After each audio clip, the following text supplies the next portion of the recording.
today. From Levi's Stadium in Santa Clara, California.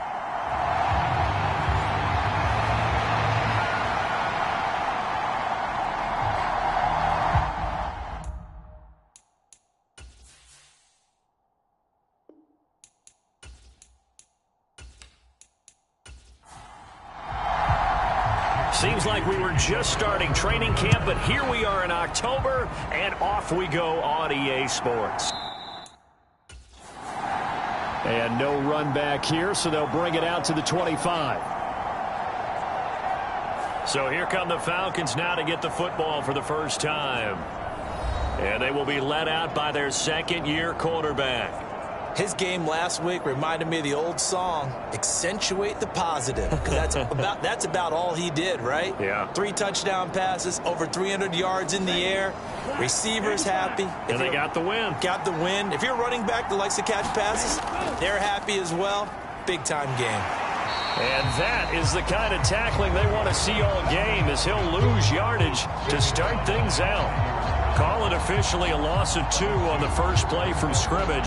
Second down. Pretty good job there defensively of stringing that one out. Yeah, you've got a quarterback who's waiting and waiting for something to develop, and it just never materialized, and down he went behind the line of scrimmage.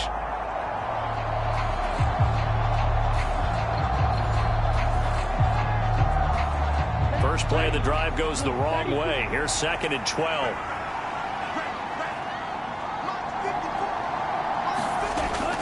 Looking to throw. Elam. And that'll fall incomplete. He was hit just as he let that go. And now it's 3rd down. Back to throw. Elam. He's going to drop this underneath for Robinson. And he's going to be stopped here a few yards short of the first as the tackle is made at the 33. They'll get 10 there, but it leaves them just short for 4th down. On 3rd down, you'll give them that. You just want to make sure that you play the first down line. They were able to get him down and force the punt.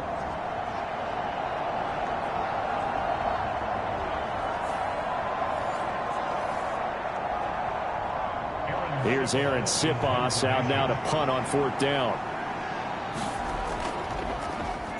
He was only asked to punt once in the victory last week as he sends this one away.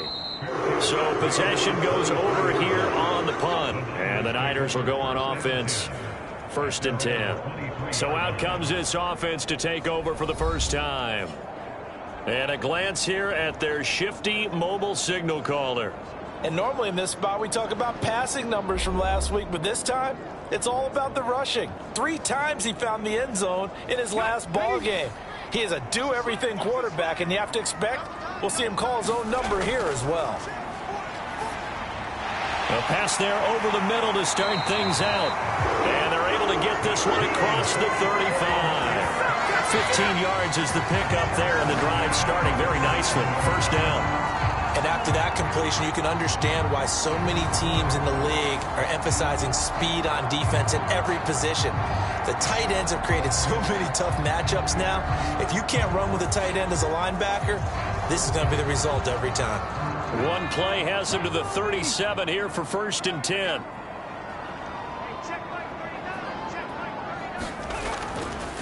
First carry of the game for Christian McCaffrey. And a 6-yard gain gets him right around the 43.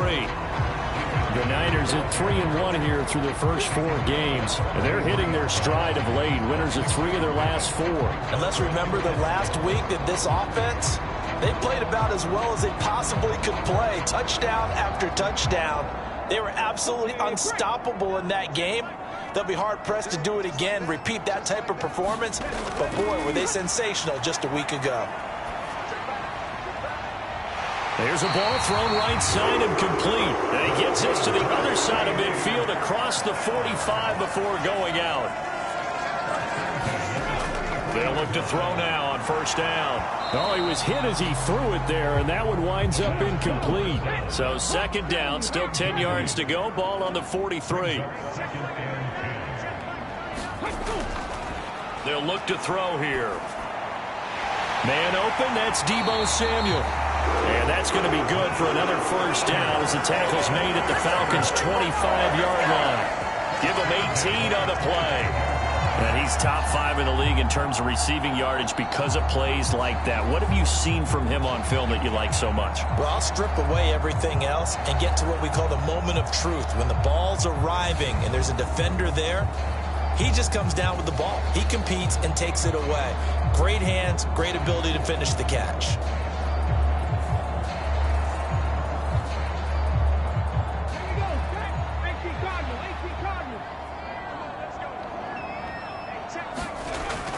They'll look to throw here on first down. He'll get this into the hands of Ayuk. And the result here, a pickup of 8. Leaves him with 2 to go on second down.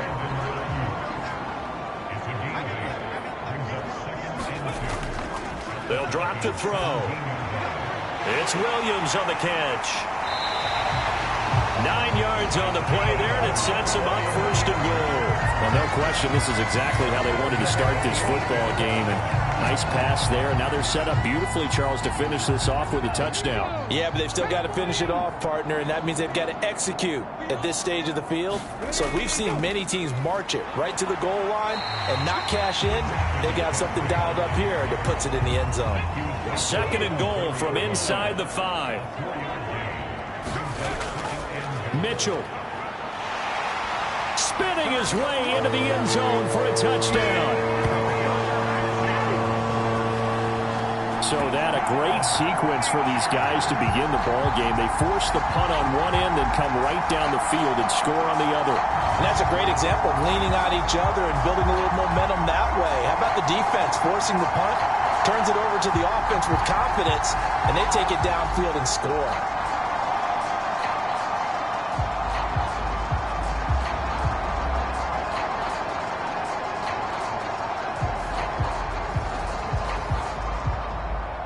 Jake Moody now for the point after.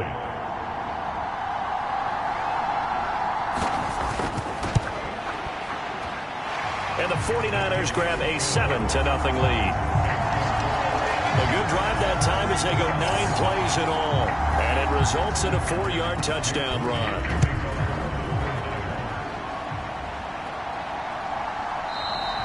And from back there, a wise move. He'll just sit on this one, and it'll come out to the 25. So for the second time in this one, we get set to see the Falcons offense. Now, they entered play on a 2-game win streak, and then they've got the open date on their schedule next week. So this is a group that's really looking to hit the break on a high note. And this will obviously be a tough game for them, but go ahead and play this out with me, partner. If they win here and make it 3 in a row, they get to heal up after that. You've got to think that's an ideal setup and a worthy goal to play for in this one. The numbers in last week's bowl game for Robinson, pretty good as he found himself in the end zone on 2 separate occasions. And those are the most important numbers because no matter what you pile up prior to the goal line, getting in is all that matters. Putting those numbers up on the board, and they love them when they're 6s. And this will be a Falcons first down as he's able to get this up to the 37-yard line. How many times do we say in this game is speed kills, and it does it in so many different ways. In this case, you got a back who's quick and shifty, can make moves, make people miss, but also gets to and through a hole before it can close down. That's some of the benefits of that speed, not just outrunning people in the secondary, and that led to a really nice gain. They'll run again here with Robinson, and a 5-yard gain gets him to the 42. 2nd and 5.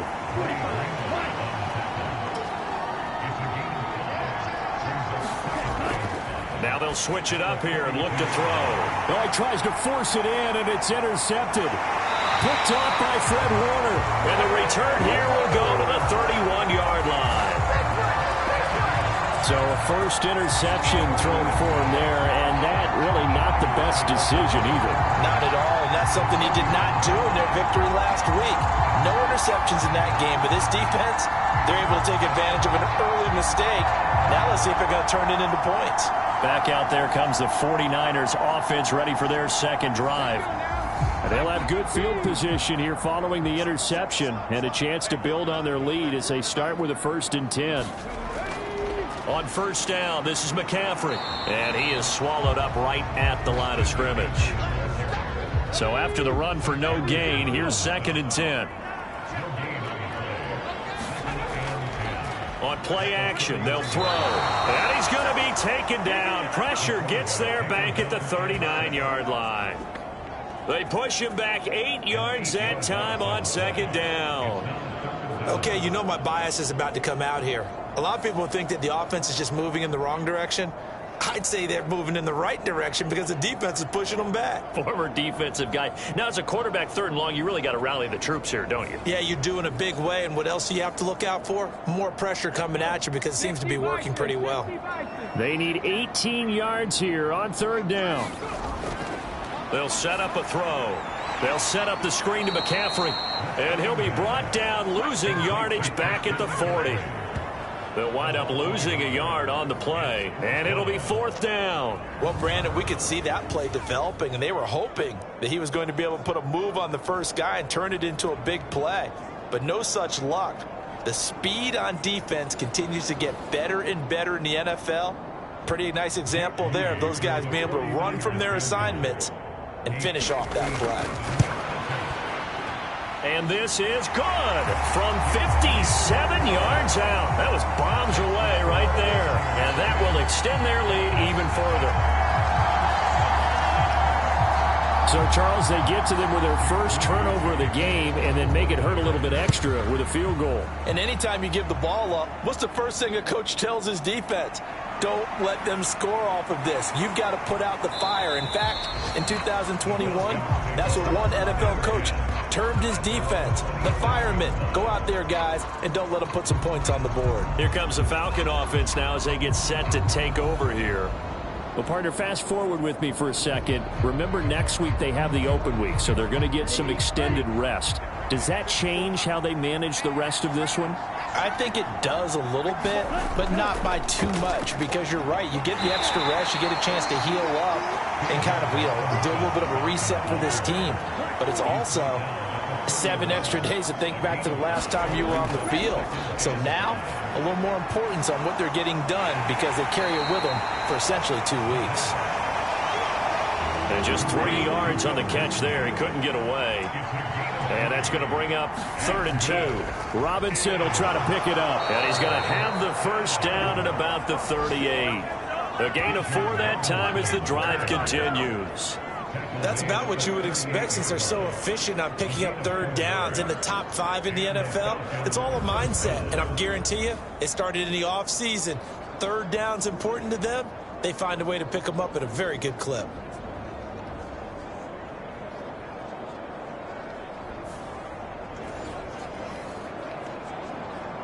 So here's a 1st and 10 at the 38.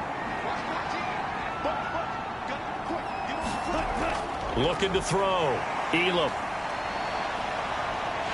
And he'll bring it up here to right at the 40-yard line. Ball on the 40 now. Here's 2nd down and 8. Back to throw. Elam. That's out wide here for Robinson. And he'll be brought down just shy of midfield at the 49-yard line.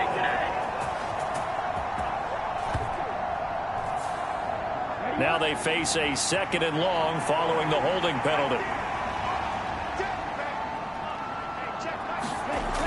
Operating from the gun. Elam got an open man. It's Michael Gallup. So the completion good for 7 there. And that's going to set up a tough 3rd and 9. Operating from the gun. Elam. And that nearly intercepted. Well, for a guy known for his hands defensively, that's a ball he probably thinks he should have come up with. But instead, it's 4th down.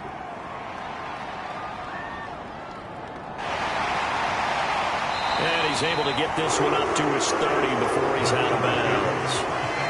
33 yards is the distance on the punt there.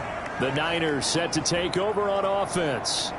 And they come into this one riding that nice long win streak. And remember, next weekend is an open week for them. So if they can get the win here, a lot of momentum into that time off.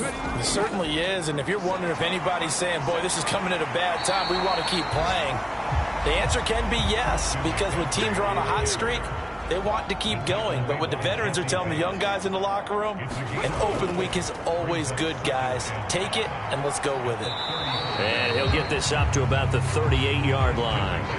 5 men in the secondary now for the Falcons on third down. They'll try and pick it up with McCaffrey. And he will have a first down here at about the 40. 10-0 the score after one on EA Sports. The 49ers with the football here to begin the second quarter, as they've got it with a 1st and 10. Now back to throw. Connects with Kittle underneath. So nothing doing there, and that'll make it 2nd down.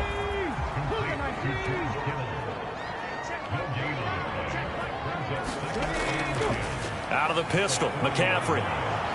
And slow going there, as he'll only get a yard, maybe, up to the 41.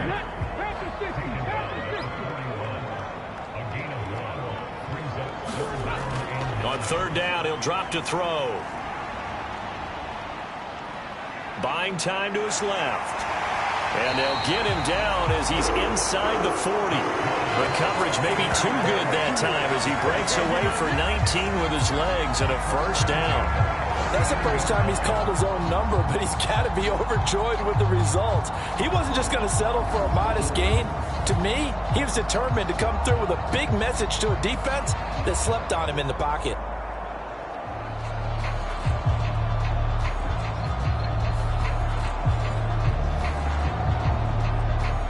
From Falcon territory now, here's 1st and 10 at the 39-yard line. Off the play fake, he'll look to throw. Rush coming, and he's taken down. That's Zach Harrison who forced his way in to drop him. Remember, they had the nice gain on the previous play, but they just gave a lot of it back right there on that sack. Yeah, they get the sack, get back some real estate. Felt like the type of play that can spark a defense and swing some momentum. Almost felt like a take that type of a play, didn't it, partner?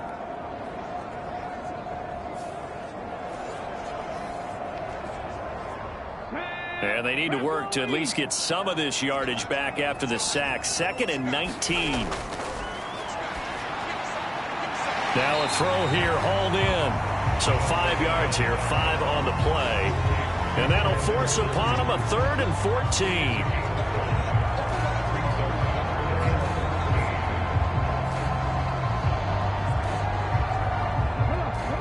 They need a crafty play call here. 14 yards is what they need to try to convert this thing. Now on 3rd and long, they'll look to throw. And the Falcons get there. The Falcons get the sack. Down he goes. Zach Harrison able to record his 5th sack of the season. Well, we've seen how this quarterback can beat you with his legs. Saw it earlier on this drive, as a matter of fact. But that time, they had him covered. They really gave him no place to escape because oftentimes they're able to find a crack, a sliver, anything that can get them upfield. On that occasion, nothing open at all, and they swarmed him. So on 4th down, here's the Australia native Mitch Wishnowsky to punt this one away.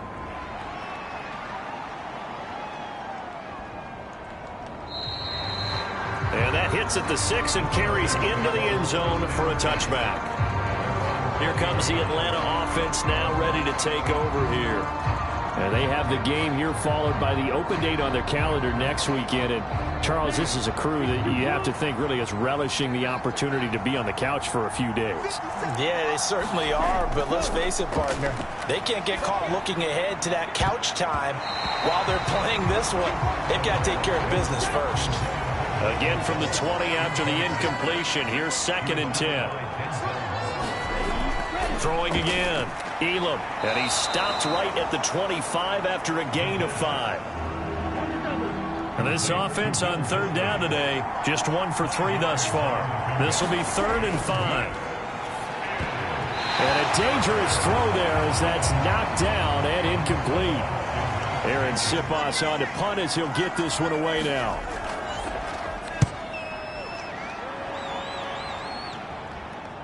Now Brown. So a good punt there, but a very strong 14-yard return. The 49ers offense making its way back out there. No points last time out. They were forced to punt, if you remember, but no time to dwell on that. They've still got the lead here and a chance to add to that here. 1st and 10 as this new drive starts.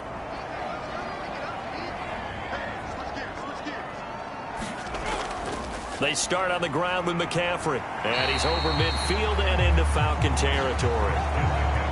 5 yards on the carry. Good pickup on 1st down. That's a really nice, tough run inside, and they gained 5 yards on it. And to be frank about it, most offenses don't expect to get 5 yards on a play call like that. So when they do, they go back to their huddle with a little pep in their steps. They're starting to think that they're starting to dominate the line of scrimmage.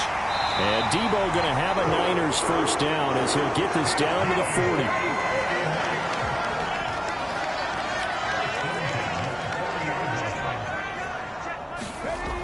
They'll set up to throw. Throw left side. McCaffrey's got it.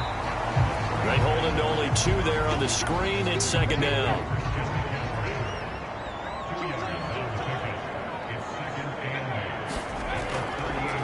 The play action fake. They'll look to throw. Oh, into a sea of defenders and intercepted. And the Falcons are going to get the football here as he gets this up to the 38-yard line. So this defense coming up with a takeaway, and maybe that's something that can bring a little life to that sideline. Well, I don't want to say that they've been sleepwalking through this first half because that's simply not true, but you're right. We haven't seen a lot of fire from these guys, really, on either side of the ball. So maybe that's the catalyst that they needed to get them back into this game. So out come the Falcons now. And 3 and out on the last drive. No points on the scoreboard. Little soul-searching now. I would say so, and they need to help out their defense a little bit. They've had to be on the field a lot more than normal, put them in some tough spots. But and he lost the football. Oh, and one of the linemen on the other side has got it. Much like a running back going through the line, quarterbacks have to be aware of protecting the football as well. He left it exposed that time, wound up having it knocked free, but fortunately, had an alert teammate who was able to get it.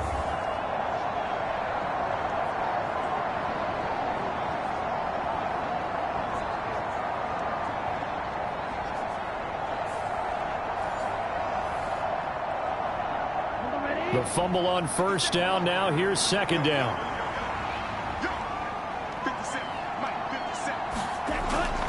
Looking to throw.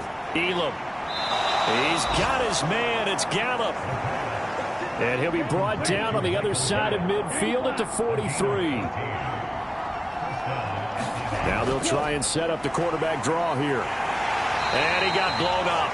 Losing yardage on the play back at the 44. 2 yards the loss, 2nd and 12. Well, they were going draw play there. The defense wasn't fooled. They sniffed it out.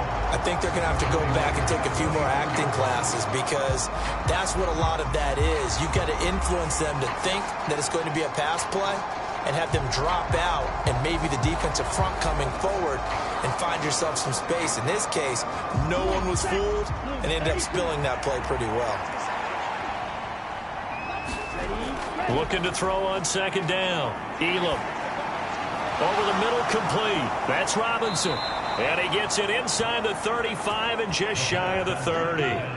This offense finding its legs now. Here's another 1st and 10. Off the play fake. Elam. And a high throw there as this is knocked away down to the ground and incomplete. After the incomplete pass, here now is 2nd and 10. Straight ahead, it's Robinson. Nice footwork at the 25. And he's going to have this pretty close to a 1st down as the tackle is made at the Niners' 24. That'll leave them with a 3rd and 2 coming up. They got 8 yards there. And after that type of a run, there's some talking going on down on the field, but it's not trash talking. The guy who just carried the ball, he's going back and telling his offensive line, great job, keep it up, and we'll break that one soon. And he is going to have a Falcons 1st down by a couple of yards as they're able to get 4 there on 3rd and 2. I think they like this drive a little bit better there, partner. Running game helping out, picking up some of the slack. Because remember the last drive, they went 3 and out.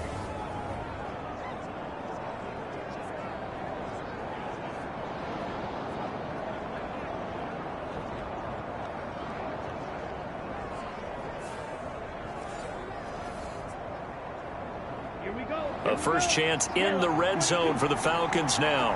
1st and 10 right at the 20. Now an option play, and he'll keep it.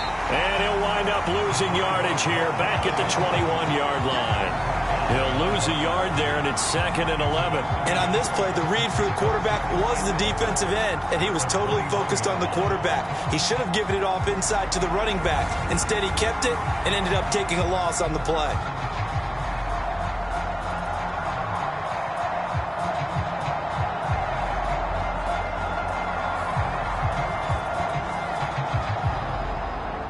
Maybe just a slight detour on what's been a strong drive. Here's 2nd and 11. Operating from the gun. Elam. The throw to the left side, caught by Coleman. And he gets it inside the 10 to the 9. 1st and goal, and they got to be thinking a chance to get right back into this football game. They'll run with Robinson. And he's going to be met at the line of scrimmage and taken down. No gain on the play that time, and it sets up 2nd and goal. We've hit the 2-minute mark of the first half. 10-0 our score. Another shot from the 9 on 2nd and goal. Back to throw. Elam. The quick slant caught. Down at the 2. Broke through first contact, but ultimately stopped shy of the goal line. The line of scrimmage is the 2 here on 3rd and goal. Robinson. Yeah, this is going to depend on the spot, but I believe he might be a few inches short. The 49ers now going to use the first of their timeouts as they'll head to the sideline and talk over what to do next.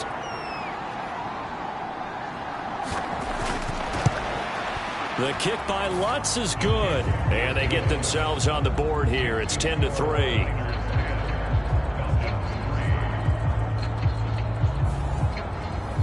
So a conservative decision there, but it does put him on the board. And I know the players hate it and the coaches hate it, but sometimes you just got to take the points when they're there.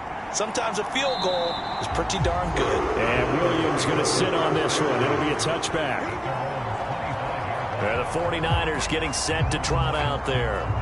So now, Charles, this drive maybe a touch more important, trying to erase the memory of that interception they had the last time out. Yeah, and everyone goes through this because even the best in the game, you're going to have games where it just doesn't go right for you, and interceptions result. So, frankly, to me, it's all about how you respond, not just the types of plays that you call, but how you carry yourself, how you show your team that you're still with it, and how you continue to lead. What makes a draw play like that successful? Well, we did see where he made the first wave miss, and that was a big part of it. But a lot of it is just being actors back there, making the defense think it's going to be a pass.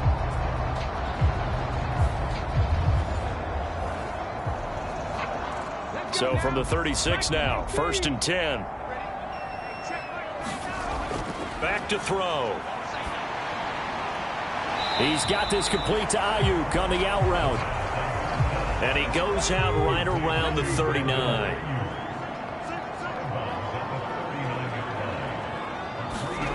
Here's a 2nd and 7. Over the middle, that's complete to McCaffrey. Now San Francisco going to call their 2nd timeout as they'll stop it with a tick under a minute to go before half. A yard all they need, but it's 3rd down. He'll look to throw. That ball nearly intercepted, but he could not hang on. Oh, pick there certainly would have been nice. Instead, at least it'll be 4th down. Wisnowski on to punt as he sends this one away. And the fair catch is taken at about the 13-yard line here. Yeah, call it 38 yards on the punt, no return. And the Falcons will get it 1st and 10 from deep in their own territory. And the Falcons now going to go on offense late in this first half. And what do you think goes on here in this situation? If you got the football, you're trailing, you're back in your own territory with just a little time. Do you try something?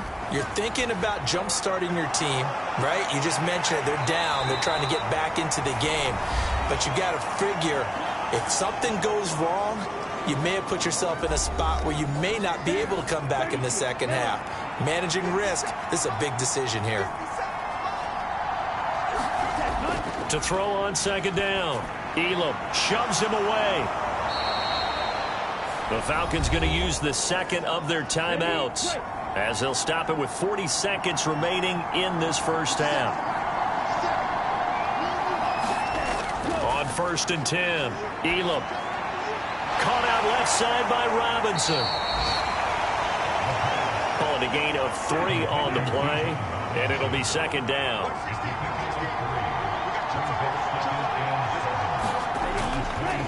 Again, he'll drop to throw. And that's going to be incomplete. 12 seconds left.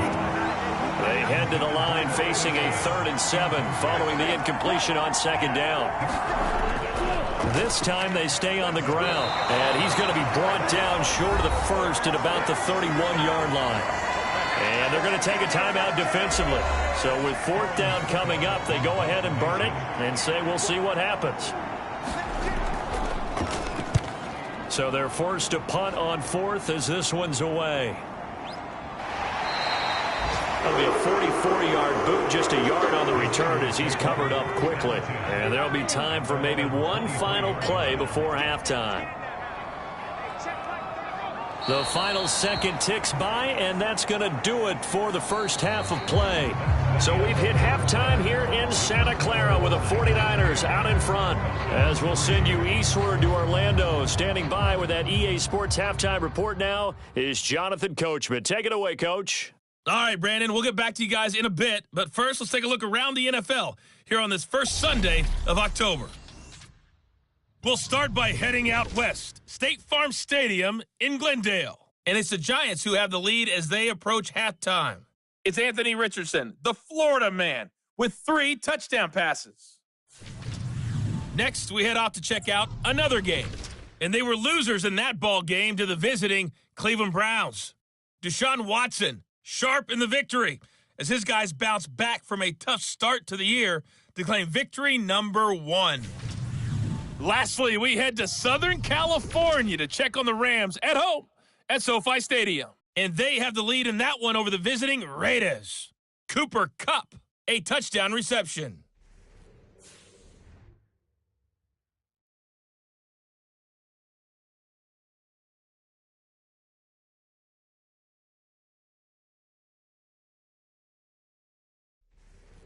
Okay, Coach, thanks as always. This one's still anyone's game as we welcome you back for quarter number 3. It's the 49ers out in front, and they will get the football first as well as we are back and started in the second half. And Williams going to sit on this one. It'll be a touchback. The 49er offense set to go to begin quarter number 3. And they've got the lead. CD, what do you think the message was at halftime? I don't think the message was too drastic, I think, at the half, or that they need to change things too much. I do think the offensive line can play a little bit better, and I think they'll try and help them out more. They'll probably keep a tight end in a few more times and maybe add a running back to the formation and pick up those pass rushers because they probably allowed a few too many sacks for comfort in the first half. Here's a play fake as they set up to throw. That ball caught. Brandon Ayuk. And able to get this one across the 45 before he's brought down. He continues to deliver a first down here. He had 4 catches in the first half, and this one number 5. They like going to him in the slot. He catches another one. I think this comes under the heading of until they stop him, why not go back to it? He has something going really well. Great working relationship with the guy throwing the ball, and they keep making the connection.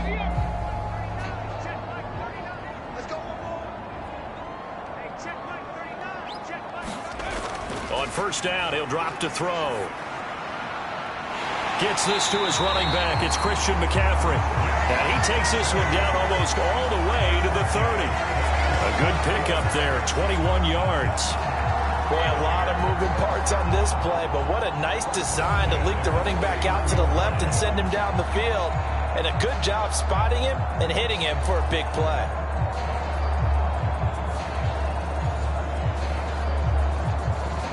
From Falcon territory now, here's 1st and 10, down at the 31. McCaffrey running up the middle. And he's going to take this one down to the 25. 48 yards rushing for him now in the ball game. That play wasn't quite as big as the play that preceded it, but still, got to like the way they're moving the football, partner. Absolutely. Pretty good room to run on that last play. Yeah, they didn't get a first down, but still, you'll take runs like that each and every time, won't you? Now 2nd and 3.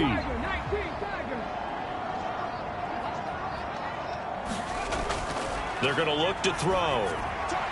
And he'll dump this off to his running back, McCaffrey.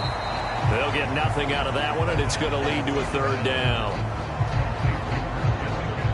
Usually the offense has an answer to anything a defense throws at them, including a safety valve.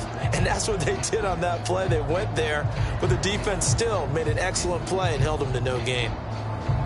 They'll come up now 3rd and 3.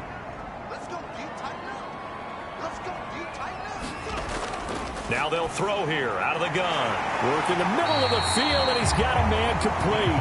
And that's going to be good for another 1st down as the tackle's made at the Falcons' 15-yard line. Give him 10 yards there as this offense is on a roll. This drive continues to plunge forward. Well, they've had a great, impressive drive going here, and that pickup ensures the drive continues. And not only do you continue the drive, which is demoralizing for the guys on the defense side of the ball right now, but you make your own defense happy. They're able to get a little more rest over on the sidelines while this one continues downfield. Line of scrimmage, the 15. It's 1st and 10. Back to the ground attack here. It's McCaffrey. And he's brought down just outside of the 10 at the 11. 2nd and 6. They run over center with Mitchell. And he's able to break out of 1 tackle, but then quickly brought down. 9th play coming up here on this drive. This is 3rd and a yard. Looking to throw. Looking end zone, but it's incomplete. Jake Moody now on for the field goal. This is an easy one, 23-yarder. And this one is right through. And they will stretch their lead to 10 now at 13-3. So the lead extended, and I think at this point you say, hey, defense, take us to the end. Well, if I got some good music to put to that, I could have a good country hit. I like the way you expressed yourself there. I think the offense has done enough so far. But like you say, if your defense is only giving up 3 points, it makes it a lot easier to settle for field goals on this side of the ball. Here comes the Falcons offense. It's their first possession of the 2nd half now. And their deficit a little wider now than it was at halftime following the field goal a moment ago. But the goal is still the same because you know they want to come out, establish a rhythm in the 2nd half, and get going. Make no mistake about it, though. Kicking field goals, not in their game. All right, rifles one, and that's going to be intercepted. Picked off by Fred Warner. And he's going to return it to the 21-yard line.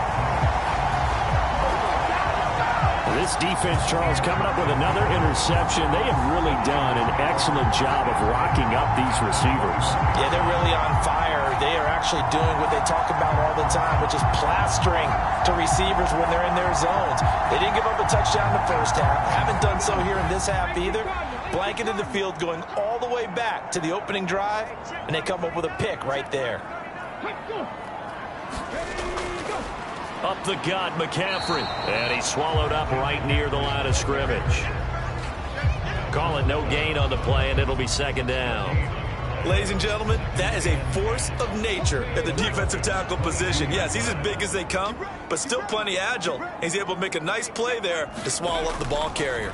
On 2nd down, McCaffrey shrugs him off. They'll get to him just inside the 15-yard line. And even after that fancy footwork we saw, a good job defensively to recover. 3rd down, here's McCaffrey. And he's got the 1st down as he gets it to the 8. Able to get what they need to keep the drive going with a 6-yard pickup on 3rd down. So it's pretty simple, partner. You pick up a turnover, set you up in excellent field position. The last thing you want to do is go 3 and out in this spot. Yeah, they would have had to settle for a field goal attempt, but now they keep those touchdown hopes alive.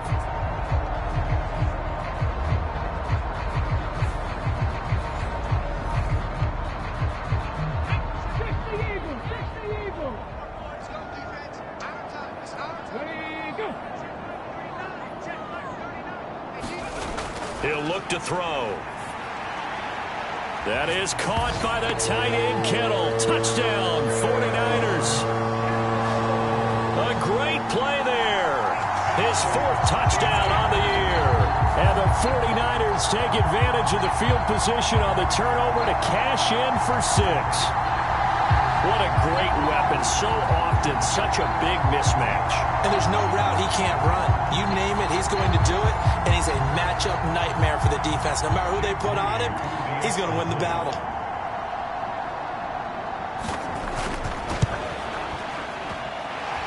Moody good with the extra point. And that'll make this a 3-score game now. The lead moves to 17. So here's Moody back out there now to send this one away. And here comes a return from just beyond the goal line. And no chance to get away as they'll get him down at about the 17-yard line. Atlanta now coming out on the field. I kind of feel like they've reached a do-or-die point in this game, Charles. If they're going to try to pull off an impressive comeback, it has to start right here, right now. Yeah, now they've got a final chance to get out of this situation, but they also understand they've got to move the ball and move it fast. In addition, they need to save as much time so they can get 2 more possessions. Now a 2nd and 10.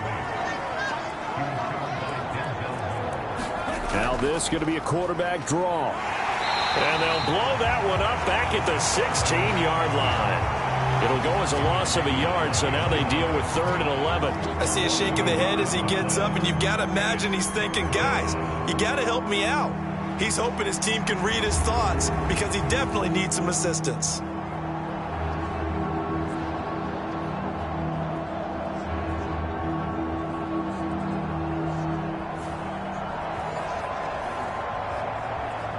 These guys have punted 4 times already, and they're staring at a 5th, barring a conversion here on 3rd down.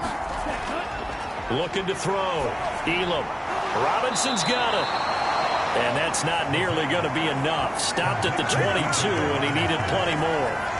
They do get 7 out of that, but not enough to prevent a 4th down.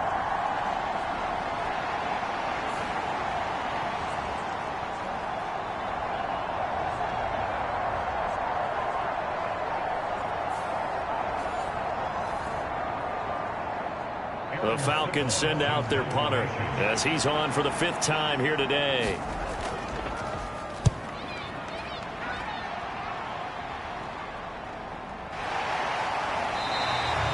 That'll be a 41-yard punt, 4 yards there on the return. And out will come the offense as they take over. San Francisco set to go on offense once more. This drive here beginning probably with a pair of motivated groups. Remember, the offense scored a touchdown on their last time out. Looking to repeat that in Charles's defense. They were very frustrated after giving up 6 the last time on the field. And frankly, it's just a battle of wills in a lot of ways because you know they're both motivated, they both game plan for this drive, and they both have specific outcomes in mind. To me, it just comes down to who can execute better and which side can step up and assert its will over the other. And that'll be good for 8 yards to the 45.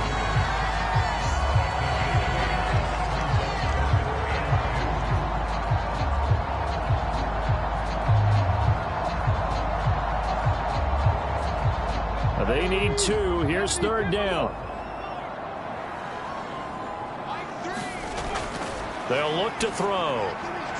Pass taken in by his big tight end. And he's able to take it across midfield before going out of bounds. First target, first catch, and a 1st down.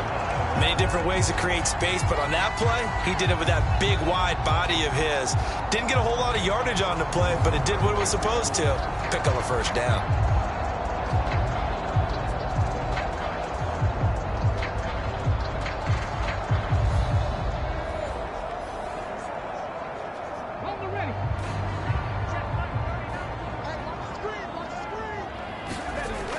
Back to throw now on 1st down. That's over the middle and caught by Ayuk. The result, only 4 yards there on the play. And it'll be 2nd down.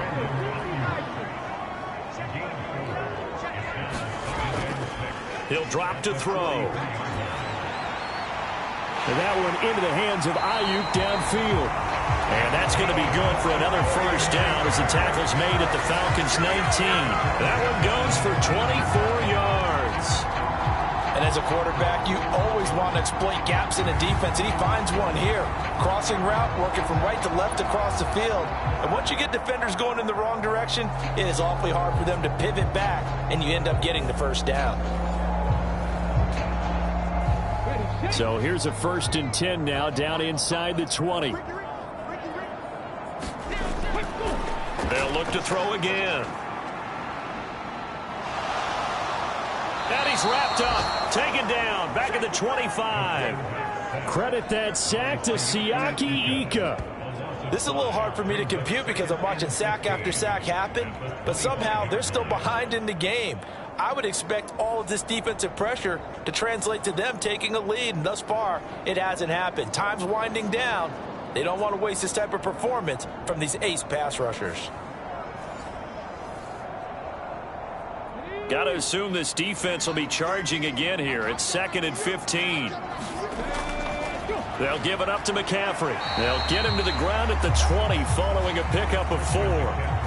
A long way to go here on 3rd down for the 8th play of the drive. Back to throw here. And that will be incomplete.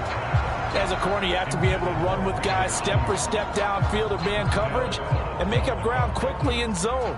You have to put yourself in position to make plays, just like that one we saw there. And his kick here is good. And that will extend their lead even further.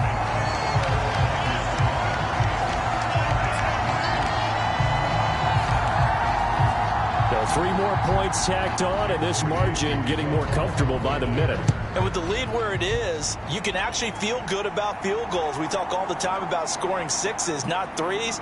But in this case, they're just looking to chew up some time and come away with points. And able to get this across the 20, but not much further as he's dropped at the 23-yard line.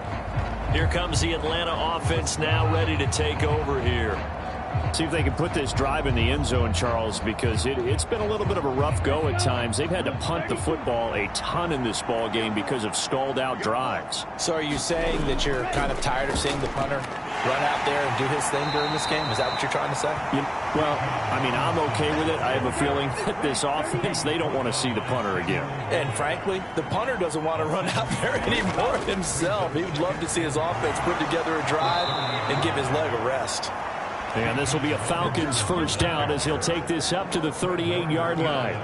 And that's a nice pickup of a first down on that 2nd down run. And at that yardage gained, they can run that play on any down.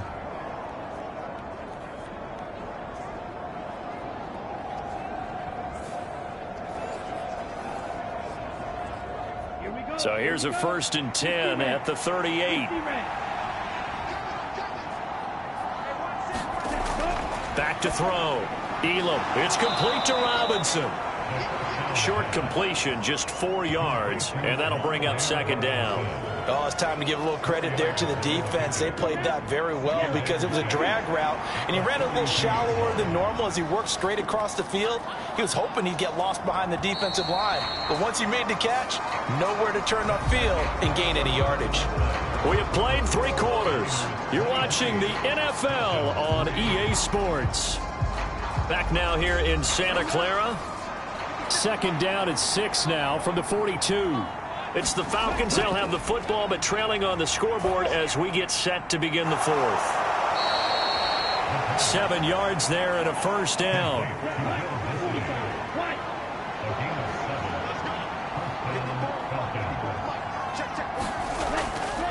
Looking to throw. Elam. And he's going to be intercepted for the 3rd time thus far. Picked up by Ambry Thomas.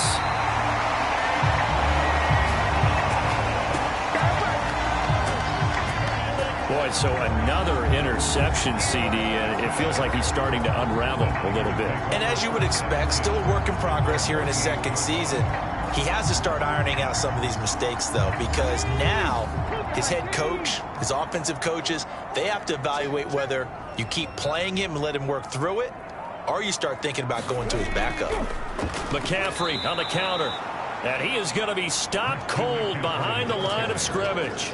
2 yards the loss, 2nd and 12. Run blitz there defensively, something we might see more of here in the fourth quarter. I think we'll see a lot of it, and the difference between that and a pass blitz, you're just trying to get to the quarterback. You're trying to scheme someone open who will get to the QB and make sure he gets on the ground. In a run blitz, you're actually trying to cover up gaps, trying to cover up holes so they can't run the football.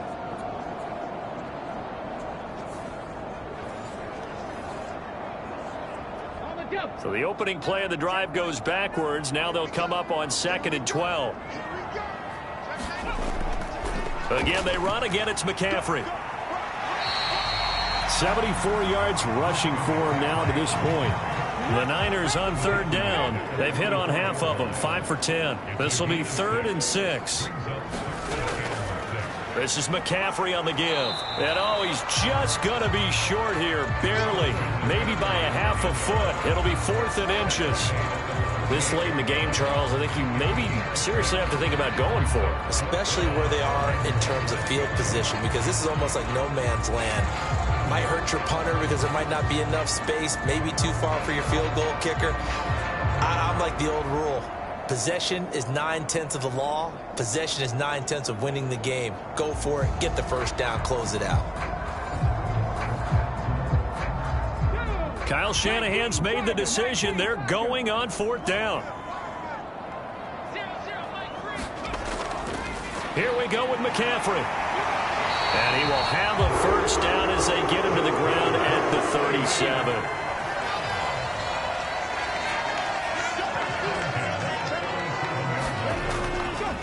Up the middle, here's Mitchell. And he'll take this down to the 33. Now, I'm guessing you'd say this is kind of the key here. Grind out some yardage, work on that clock, see if you can continue to tick it down. Definitely, you want to bleed things out at this point, right? Continue to possess the football, gain some yardage, and put the onus on the defense.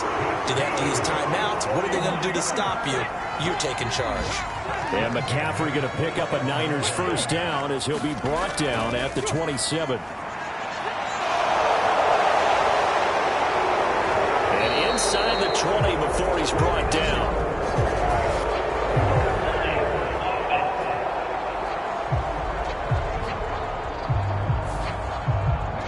That's on the tackle, Penei Sewell.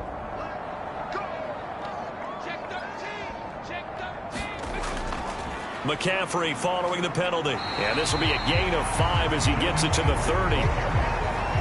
13 yards remaining on 2nd down.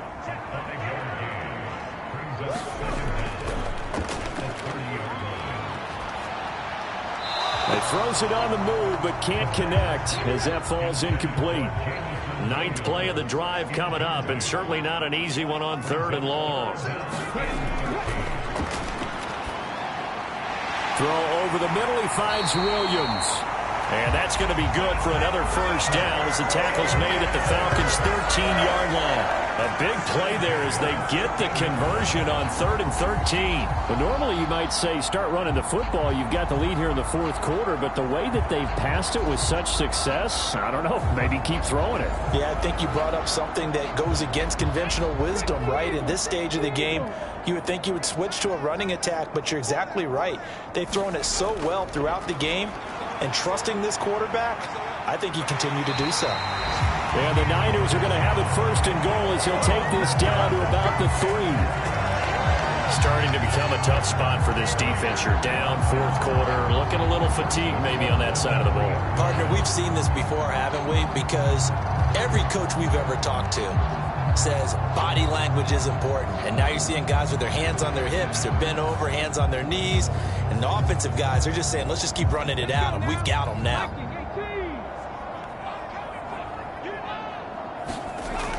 They'll try and power it in with Juszczyk. And they'll get him down just shy of the goal line at about the 1. They'll get 2 out of that run, and it's going to bring up a 2nd and goal. Now that's the defense that they were looking for, being able to get extra bodies to the point of attack to deal with the big guy carrying the ball. You really don't want to be in a position where it's a one-on-one tackle with him. And he is met in his tracks behind the line of scrimmage. The tally there, -2 yards, brings up 3rd down. That's a really alert defense there because they saw the heavy look come in from the offense. countered it with extra linebackers who brought a little bit of speed and heft and able to really make a big-time play for their defense.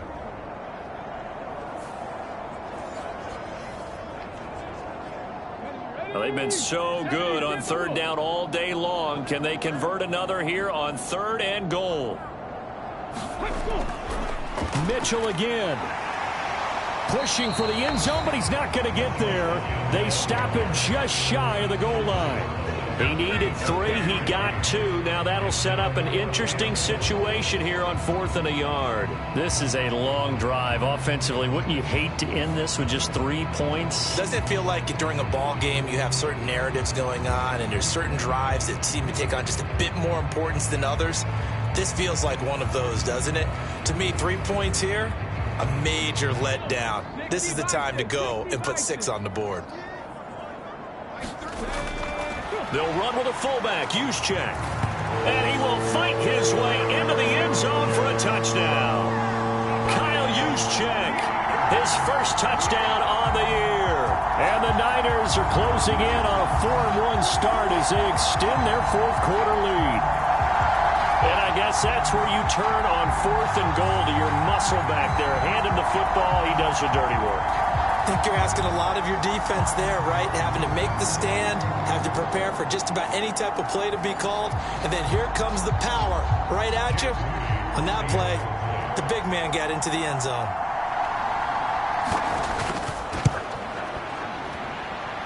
Moody good with the extra point. And that stretches the lead all the way up to 27.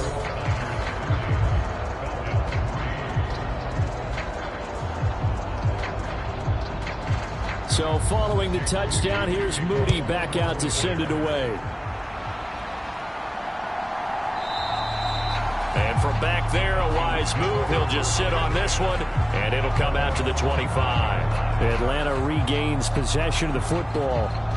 And just looking ahead, it would appear that that bye week is coming at the right time. They'll have 2 weeks to chew on this one, though probably not one that they want to chew on. A poor performance from start to finish. Trying to shake off the interception from the last drive. He'll look to throw. And now a fumble. The ball's out. And now this is scooped up by the 49ers. And the return will be stopped at the 34-yard line.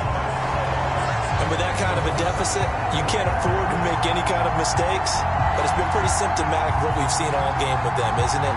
Down this big in the fourth quarter. You'd say an afternoon to forget, absolutely. And San Francisco gets set to go here. And they have to be feeling pretty good. Comfortable 4th quarter lead as they take over following the fumble recovery. First down, here's Mitchell.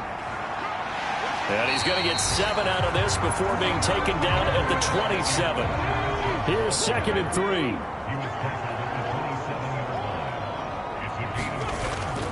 Another run with Mitchell. And he'll be a couple yards shy of the red zone here at the 22-yard line.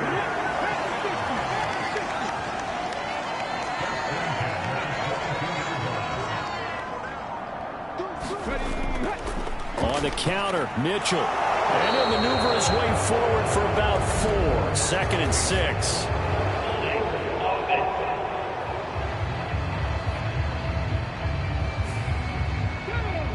So that time they got the left guard with a hold. And let's face it, in today's ball, you might have that 330-pound guy you're supposed to clear out of there. You might need a little bit of extra help by grabbing the jersey and trying to ride him out. And he'll be taken down just shy of the red zone at the 21.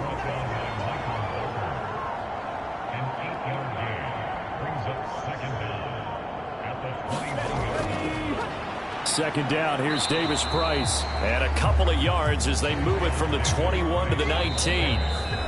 2 yards on the carry there, and it's going to lead them to 3rd down. Just 2 minutes remaining here in the 4th quarter of what has been a one-sided affair. Here's 3rd and 7. On the handoff, Mitchell fighting through. And he will have the first down before he's tackled at the 12. 8 yards on the pickup there, and it moves the sticks. I know we're in the era of wide-open football, a lot of spread formations, more space. but there's still a spot for power football. And we just saw some of it right there. How about that run? Yeah, breaking the tackle, and, you know, late in this game, he wants the football in his hands. He's had a good day.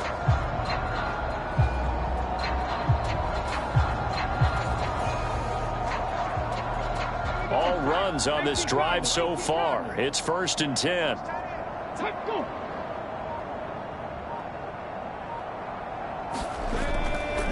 A give here to Mitchell. And he'll get this one down to about the 10-yard line. They're looking at a 2nd and 8 now from the 10.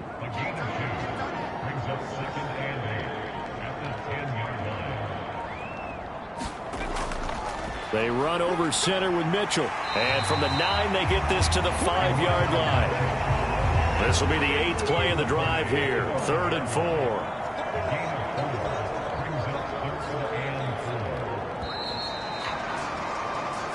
So the victory here for San Francisco, and it was their defense that really made the statement after the break. They pitched the second-half shutout. Yeah, think about the team that just got vanquished. They did score in the second quarter. Do you think they thought at all that that would be their last points of the game? No, but what a second half. The adjustment, whatever they did in the locker room, it certainly worked. It certainly did, and you're exactly right. Whether it was an adjustment, whether it was just more focus on what they planned to do going in, whether they just played better, whatever it was, it all came together in the second half, and no points were allowed. That's a great way to close them out.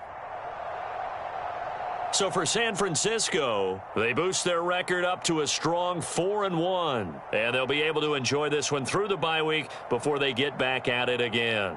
Meanwhile, for Atlanta, they drop below 500 to 2-3 with a loss. And perhaps fortunately for them, they'll get an early bye next week and come back to action in Week 7. And for Charles Davis and our entire crew, I'm Brandon Gaudin. You've been watching the NFL on EA Sports.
Tonight, from Acrisure Stadium in Pittsburgh, it's a special prime time edition of the NFL on EA Sports.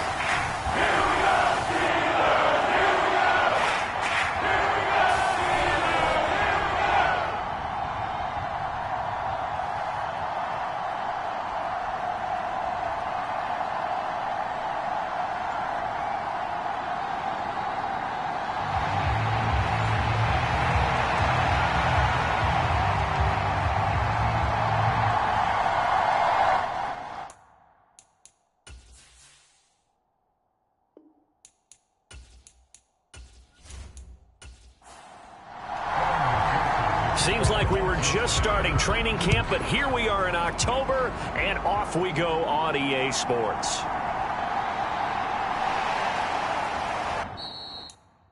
and he returns this to the 22.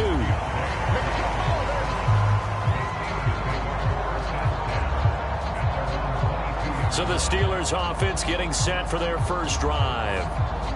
And leading them out there, we get a look at their 6'3" quarterback. Anytime anyone throws for over 300 yards in a game, you know their name is going to be considered for Offensive Player of the Week. And in the AFC last week, our guy got it. Yeah, he was the guy on top of his game. He'll try to duplicate that here in this one. On 1st and 10, it's Pickett. That one tipped, and it's incomplete. Good hands there defensively, and it's 2nd down. You talk about this Bengals defense. It's quite a unit, that's for sure. Number 1 in the NFL against the pass. And since this is such a good unit of covering passes downfield, I think that last play is typical of what we might see. A lot of short passes, see if they can generate some run after the catch, but nothing doing on that one. 2nd and 10, it's Pickett again. And this one incomplete. Too much contact to hold on to that one, and it's 3rd down. And partner, to me, that one was all about timing. If he's there too early, it's going to be a pass interference call. If he's too late, it's a completed pass. He was Johnny on the spot on that one. Throwing on 3rd down. Here's Pickett. Now the pressure comes, and he goes down. Just inside the 10, back at the 9. Max Crosby in there to get him, and that is sack number 6 now for him on the year. It always helps for a visiting team to come in and set the tone on defense. In fact, when we talked with them prior to the game, they said they wanted this home crowd to feel like they had to hide their valuables when they were in town. Well, the home crowd quiet now early. See if their offense can take over and get some points on the board. Now here's Rigoberto Sanchez, as his first punt will come from inside his own end zone. And the win last week punted 4 times as this one's away. Oh, a heck of a move. Man. Just a net of 34 there following a punt of 44 yards. And the Bengals will take over in terrific field position. So now you've got their offense coming out for the first time with great initial field position. And a glance here at their quarterback standing 6'3". Would you say that last week's performance by him, workmanlike in terms of numbers? 1 touchdown, 1 pick, but obviously a loss. Yeah, and that's the bottom line for him. All he cares about is how do we find a way to win the game.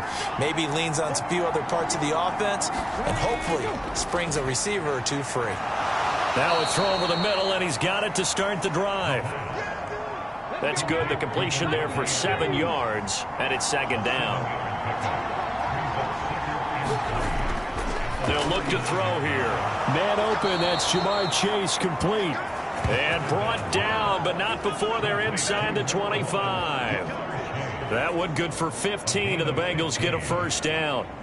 If you're going to blitz, likely going to leave you in man coverage with this guy, and that is less than ideal. It is, because just about any offense that has an elite receiver, if you blitz and have him in man coverage, you're going to him, even if he has an elite defender on him, because he usually knows where the ball is before the defender does.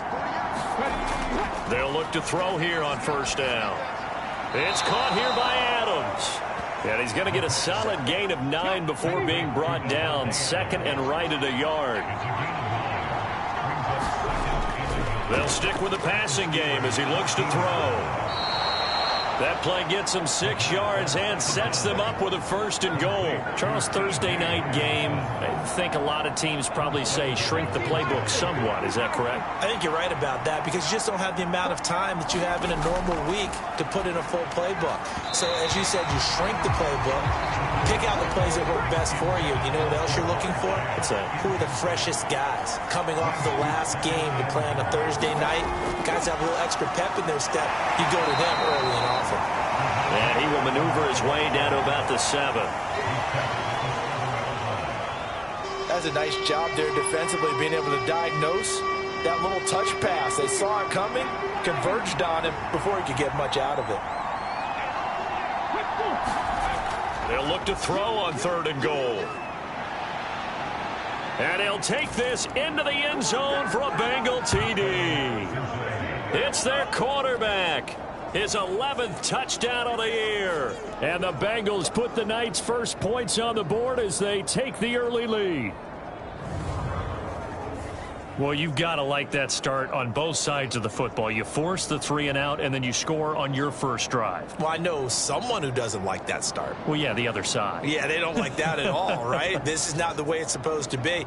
But what you just described, that's team football. All right, when you get a 3 and out, you're supposed to take advantage of it on the offensive side of the ball. You said, thank you very much for getting us the rock. Let's put it in the end zone, and they did exactly that. Extra point by McPherson, up and good. And it's now a 7-0 game.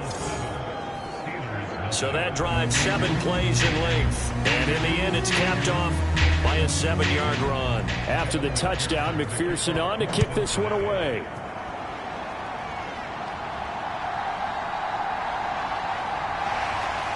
And makes it across the 20 as his guys will set up shop at the 23-yard line. So Pittsburgh retakes the field for their second offensive possession. They're riding a 2-game winning streak into this Thursday nighter. How easy is it when you're on a roll to stay on a roll given the quick turnaround? Well, you would think it'd be pretty easy because everyone's locked in practice and meetings because everyone feels good about themselves. And for coaches, this is where they have to tell themselves, don't add too much. Don't worry about game plans as much as players. So look at your play sheet and think, give it to the guys who play best, and don't worry about the rest of it. Well, they've got the lead, but it's certainly not a big one. And how do you keep control of that lead? Certainly not by that last play there. They gave up a big sack on the first play of this drive. Now it's double the distance to the first down marker.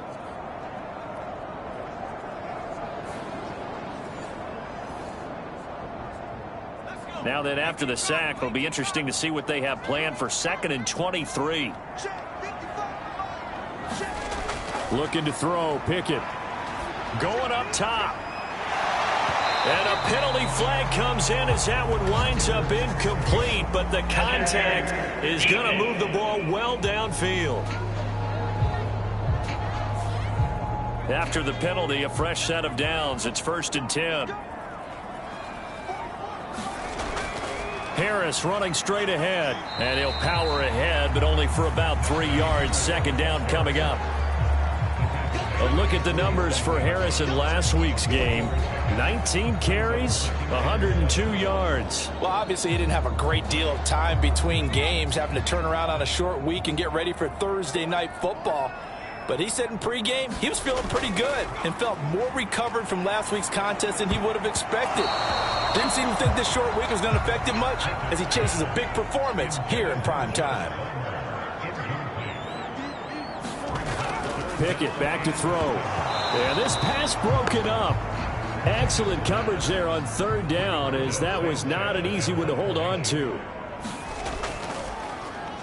As Sanchez on to punt here as he sends this one away. And this one goes angling out of bounds, and it will be spotted inside the 30-yard line. Cincinnati coming back onto the field here for their 2nd drive. And they come into this one off the loss over the weekend, but you say if you're going to play a Thursday night game, this is the week to do it. It certainly is, because you get right back out there. You don't have time to dwell on things. And look, your game plan is going to be a little more limited, but so is theirs. So that's when you just appeal to your top players. Guys, you make plays in this one, we out-execute them, we can walk away with a win. Able to find a lot of empty space there, picking up the 1st down at a 21-yard gain. This guy's proven himself to be one of the best in the NFL. He brings an added dimension to their offense with his ability to read defenses and know when he's able to pull it down and take off and go.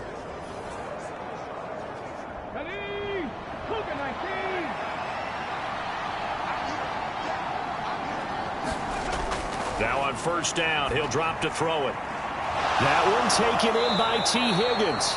And he'll go down, but not before getting this inside the 30. It's another 1st down as they bite off 23 more on that one. Well, as a coach, you absolutely love seeing your offense find their rhythm early, and that's exactly what we've seen so far. They had a touchdown on their opening drive, and now they connect here for another nice gain for a 1st down. This offense is moving the ball well, exactly as he drew it up in practice. Back-to-back good plays have them on the move on 1st down. Now back to throw. Over the middle, that's caught by Adams.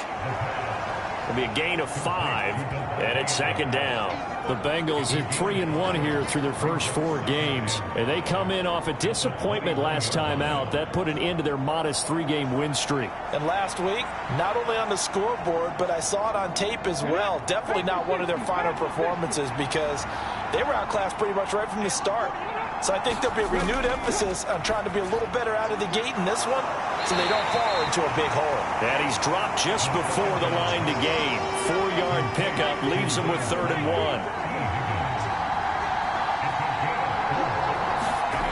Back to throw again. Able to find the open man. That's complete. And the Bengals are going to have a 1st and goal coming up as they find a way to convert there on 3rd and 1. Boy, how about the speed with which this offense can get down the field? It's taken them no time at all to get down here. And now they're set up with a 1st and goal.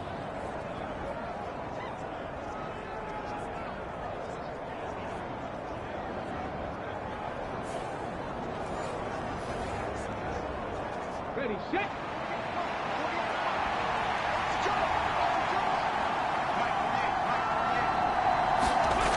They'll set up a throw. And he will take it on in for a Bengals touchdown. Their mobile quarterback with his 2nd touchdown of this opening quarter. And the Bengals are off to a 13-0 first quarter lead. Another impressive drive, so they're 2 for 2, 2 touchdowns. Charles, a great start to this ball game for them. And one of the words that's really worked its way into our lexicon is stacking. They've stacked momentum each time out, and not only on offense. Between those touchdowns, defense held, forced to punt to get the ball back, and they played awfully well in this one. Both sides playing at optimum level.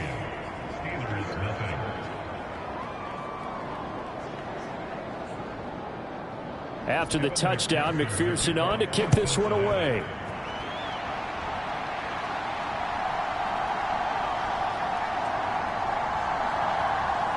And he won't quite make it to the 25.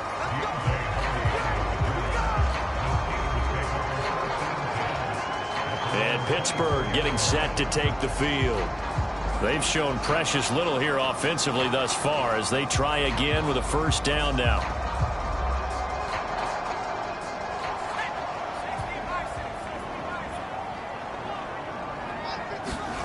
Pickett will look to throw it here. The Bengal pressure gets him that time. Down he goes. It was Miles Murphy who fired in and got him to the ground. And that is the 3rd sack this offensive line has allowed this first quarter. Yeah, that puts him on pace. Let me do the rudimentary math here. To be sacked 12 times in a game, I know he's not going to go for that. I wonder if it's going to reshape what they decide to do on offense in terms of play calling. Well, I can tell you what, when he popped up, shaking his head, frustrated right now behind center. So now 20 yards to go on 2nd down after the sack. Work to be done. Pickett, he'll look to throw it. And that'll be incomplete. Took a pretty good shot as he tried to pull that one in. Couldn't hang on 3rd down. Here's Pickett. Well, that's into a sea of bodies, and it's intercepted. And he will bring it back. It's a pick 6 for a Bengals TD. Charles, it is pretty rare that we see a team build this kind of lead in the opening quarter. And, man, they seem to be clicking on all 3 phases right there. The defense doing its part with a pick 6. And it's absolutely been the definition of a start that you would pick for yourself and for your team, right? And I have a feeling that they just want to stay in this zone. What's truly incredible about this start is they can add on a couple more scores. This one could legitimately be over in the 2nd quarter. And McPherson on for the extra point.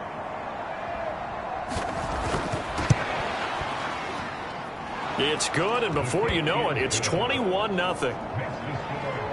So the defense creating some points, not only getting the interception, but then returning it to the end zone for the pick 6. So how about this for a start? 21-0 here in the first as they kick this one away. And able to get this out to the 25.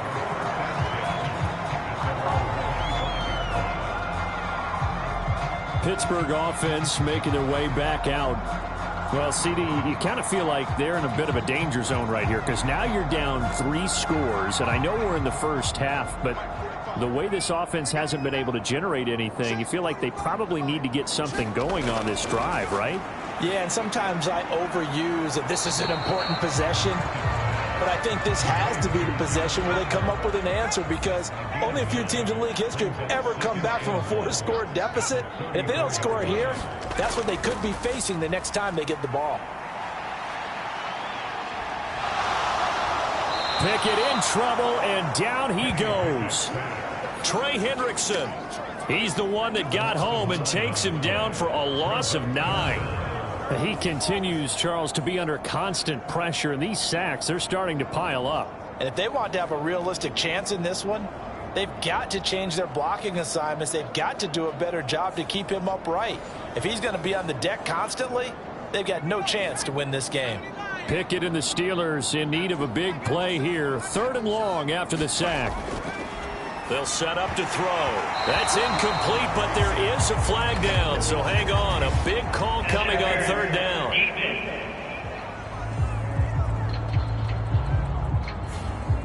So the yellow flag came out, and that leads to a new set of downs for this offense. 1st and 10. Now Pickett. Got a man. It's complete to Jelani Woods. It'll go as a gain of 4. And that will bring up 2nd down.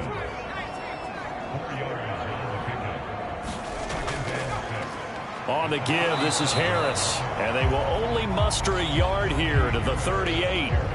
You talk about this Bengals defense. And they come into play number 12 in the NFL against the run. They're not an elite unit. They're not, as what you'd say, the top part of the league against the run. They're a solid group, though. They do a good job. What they're looking for in this one, though, is an elite performance. That is caught, and he'll work it across midfield inside the 45.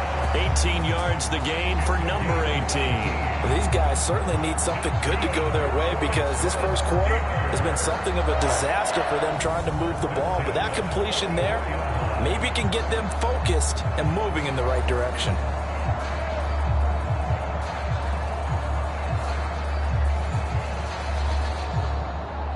So they'll come up in Bengals territory now with a 1st and 10 at the 44-yard line. Pickett. His throw incomplete. Well, anytime he reads man coverage, I don't think it's going to be the only time he'll try and hit that route to the outside in this game. He'll test the perimeter, but that time they were up to the challenge. Here's 2nd and 10. Back to throw, Pickett. And he'll be taken down by the Bengal pressure. Miles Murphy, his 2nd sack of the night. Well, how about this? A fistful of sacks already. We're not even out of the first quarter yet. What an incredible start for this defense. If they keep this pace up, they could be looking at an all-time performance.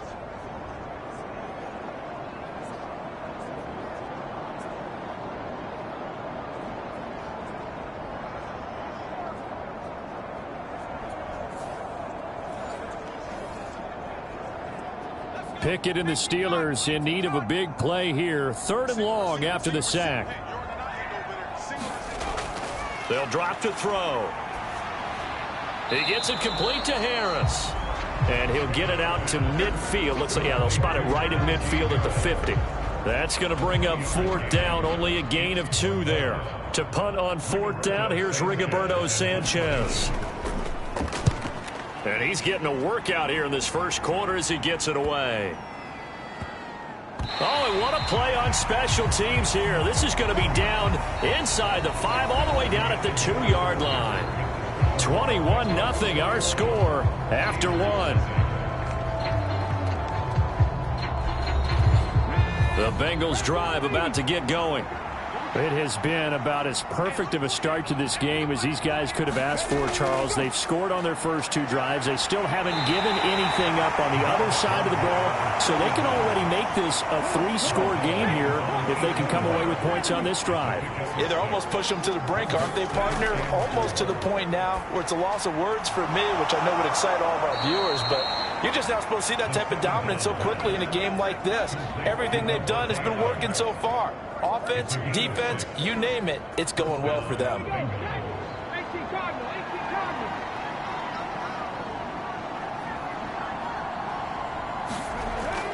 Now a first down carry. It's Williams. And he's going to take this ahead for right around 3 yards, but no more than that. Second down. Now the offense knew it. They were already starting to walk back as that one is accepted. Back to throw. The left side throw complete to Adams. They'll give him 4 yards there, and that's going to bring up second down. They'll look to throw. Going underneath, he's got Hockenson, and he'll go out of bounds. Looks like right at the 15. So the completion good for just 3. And that brings up third and a full 10 yards.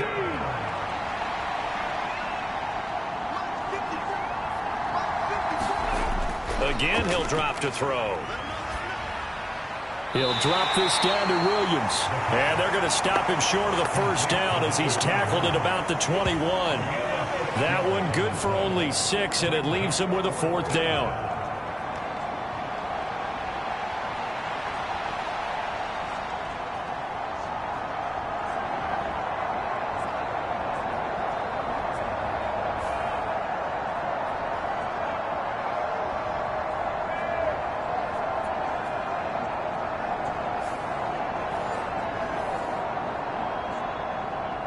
Blake Gillikin on to punt here as he'll send this one away.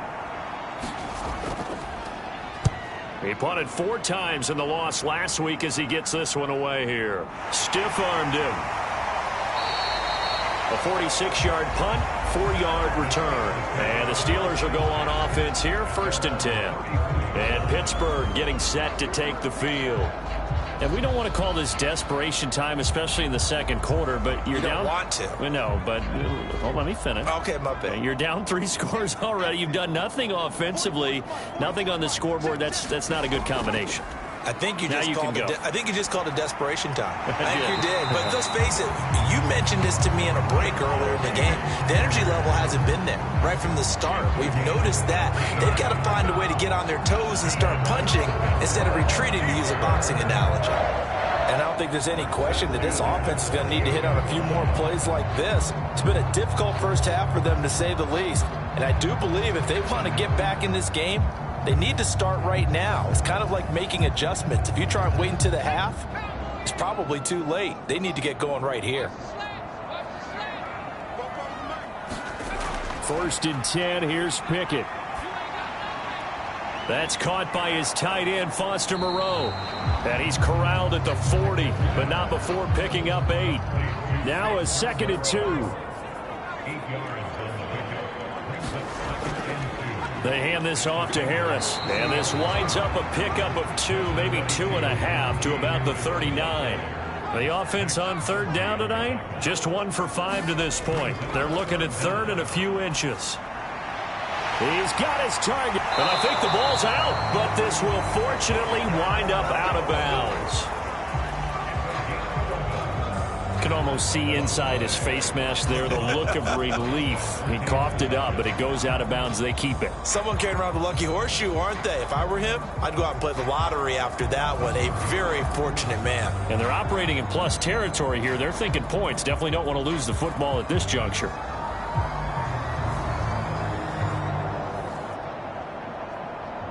This offense finding its legs now. Here's another 1st and 10. This is Harris. Down at the 25.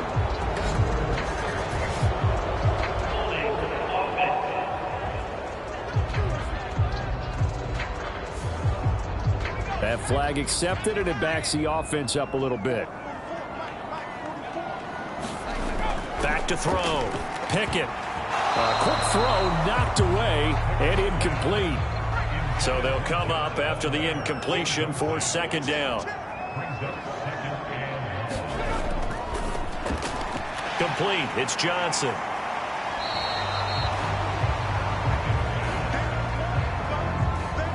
Play number 7 now coming up on the drive. 3rd and 5.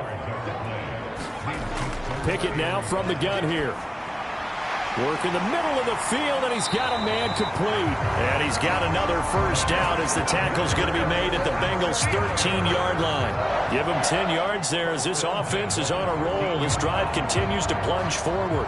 And that's well executed there on 3rd down, and I love the confidence that they had to let their tight end try and find some space in the middle of the field, right in their quarterback's line of vision.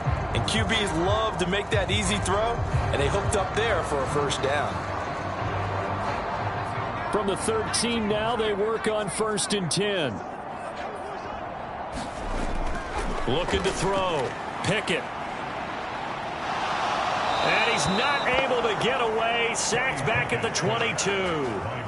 Max Crosby. That is now 2 sacks for him here in this first half. I'm starting to wonder if this offensive line just simply doesn't like him. I mean, they've given up 6 sacks in this game. He's had nowhere to go, nowhere to run, and obviously nowhere to hide. And all those sacks in the first half, this is just complete domination.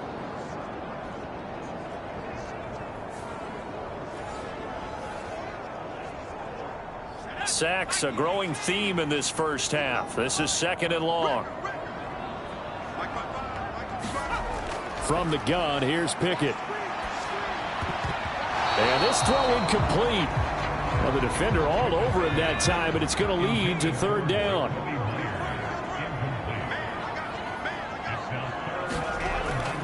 Working out of the gun, it's Pickett. Finding Johnson on the out route. That's complete. And he is out of bounds. Looks like right at the 15. They'll wind up getting 7 on the play. And that'll bring up 4th down. People worry about throwing the out route because often it can get jumped, and that can turn into either an incompletion or an interception. But not on that one. Everything came together, and he catches it and goes over the sideline. And his kick is indeed good. And the deficit drops now from 21 down to 18.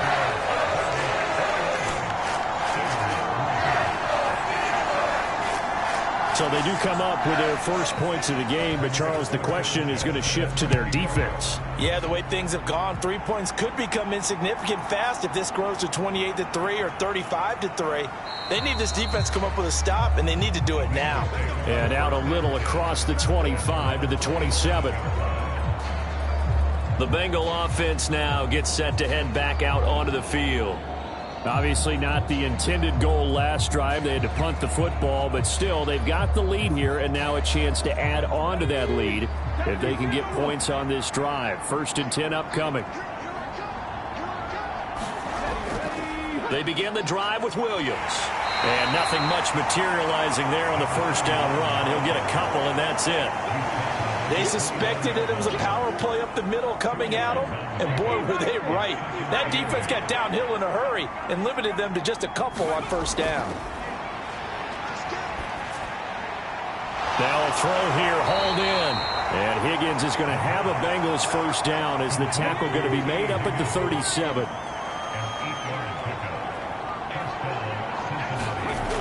He'll drop to throw. And that one complete once again to Higgins. And they bring him to the ground just shy of midfield.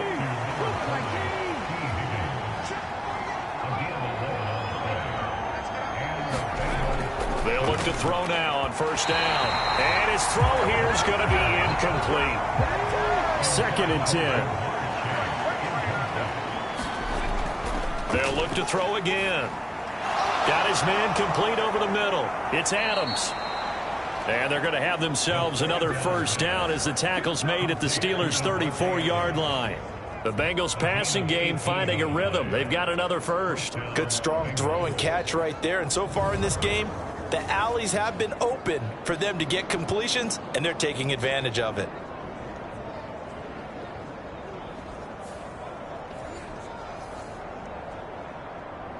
Operating out of Steeler territory now. Here's 1st and 10 at the 34. Out of the gun. They'll look to throw. And he'll take this beyond the line of scrimmage as he slides to a hole. Give him a couple on the scramble. It's 2nd down.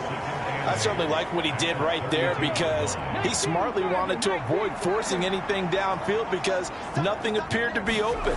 Nice harmless slide there to avoid the big hit, and he gets a small gain on the play. And he was able to shed one tackle but could not get away from there. And on 3rd and 5, this will be the 8th play of the drive. They'll look to throw. Got a man. It's Chase. He completes it. And he'll be taken down with a first down as they get about 14 out of that one. And we go to the 2-minute warning.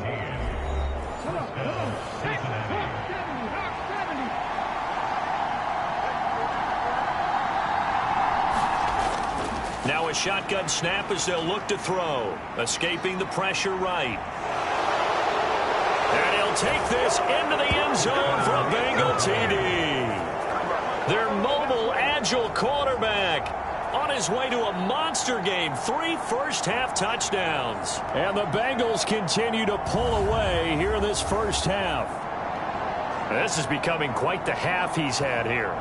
Remember in our pregame meetings, they talked about wanting to run the football and staying with it. Well, when you're scoring this many touchdowns, there's no reason to go away from it, is there? They are off to a fantastic start. They hope it continues. 3 already for him. McPherson on for the point after.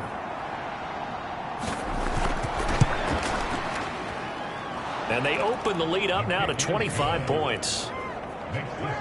So that drive consumes 9 plays all told. And it was finished by the touchdown run from the 15.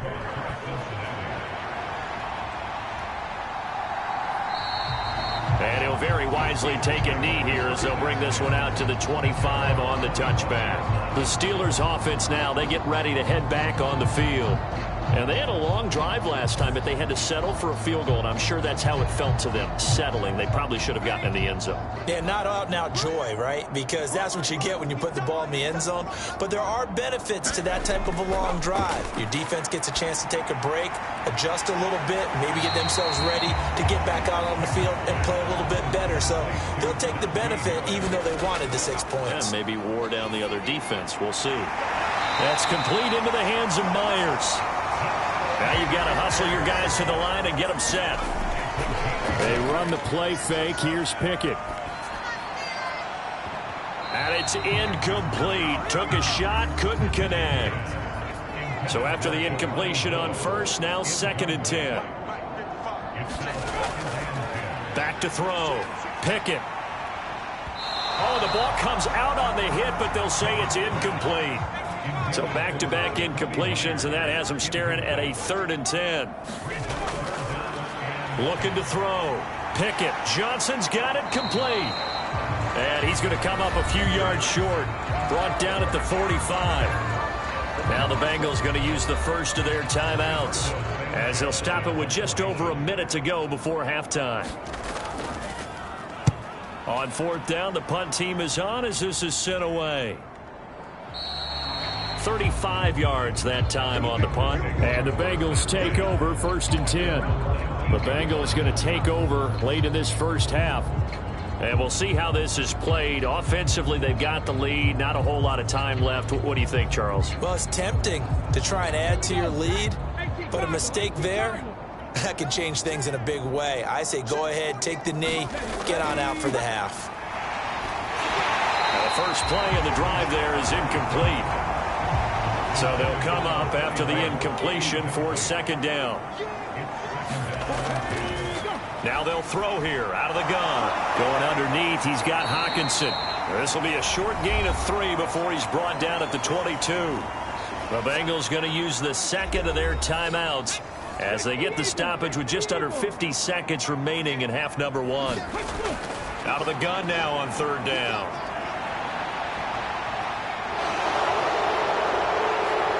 And he takes us beyond the 35 before going out of bounds. A nice job there on the escape and scramble. A first down, a 16-yard gain. Well, he and his offense were staring down what was likely a 3-and-out. Zero fear from his side, though. Never doubted for a second they pick up the first. He's ready to pull the trigger on a keeper the moment it revealed itself.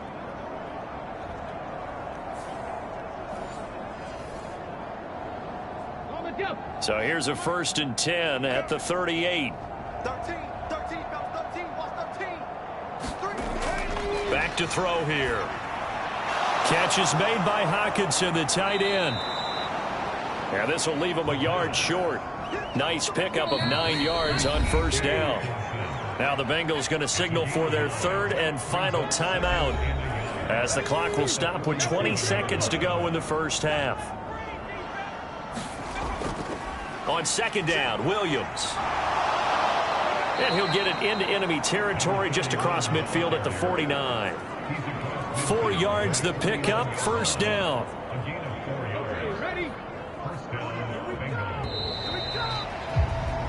So we've come to halftime after a very one-sided beginning to this one. As we send you down to Orlando, where Jonathan Coachman has our EA Sports Halftime Report. Coach.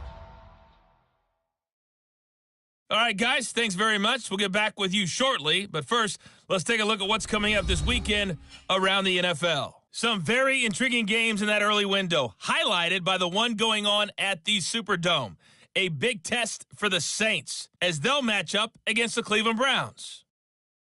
As for the late afternoon games, plenty of intrigue there as well. One of the best being at FedEx Field, where it'll be the Washington Commanders taking on the Philadelphia Eagles. And then finally, a good one on Sunday night between the Buffalo Bills and the New York Jets.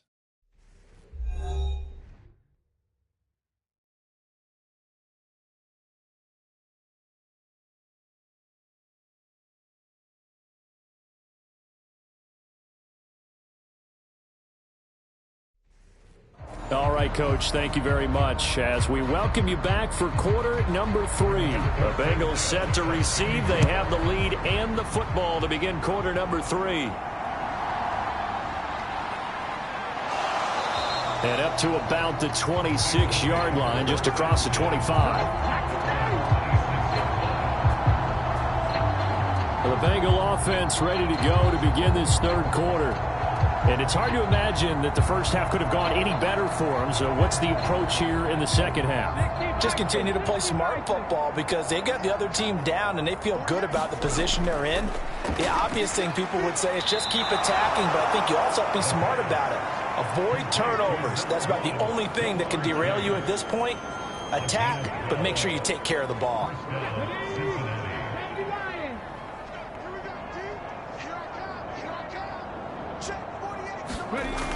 On 1st down, he'll drop to throw. Going underneath, he's got Hockenson. That'll go for a gain of 7, and it'll be 2nd down. They gave up the completion there, but this is what zone defenses count on. Catching the ball and not much run after the catch. 2nd and 3. He'll be taken down at the 48 for a pickup of 2 yards. 3rd down and 1.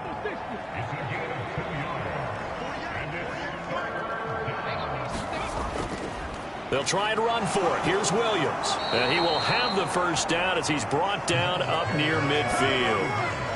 We ought to come up with a T-shirt and sell it that says, no indecision on 3rd and 1. And we didn't see it on that run, did we? Got his shoulders square, just got right into the line of scrimmage and picked it up. Absolutely. Picked his lane, went with it, and converted.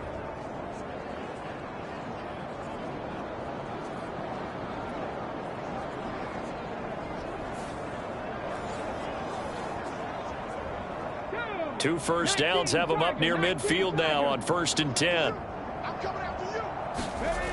He'll look to throw. Going underneath, he's got Hockenson. We got a pause following the play because it appears a member of the Bengals in some discomfort. While they come out and take a look at him, we will step aside for just a moment.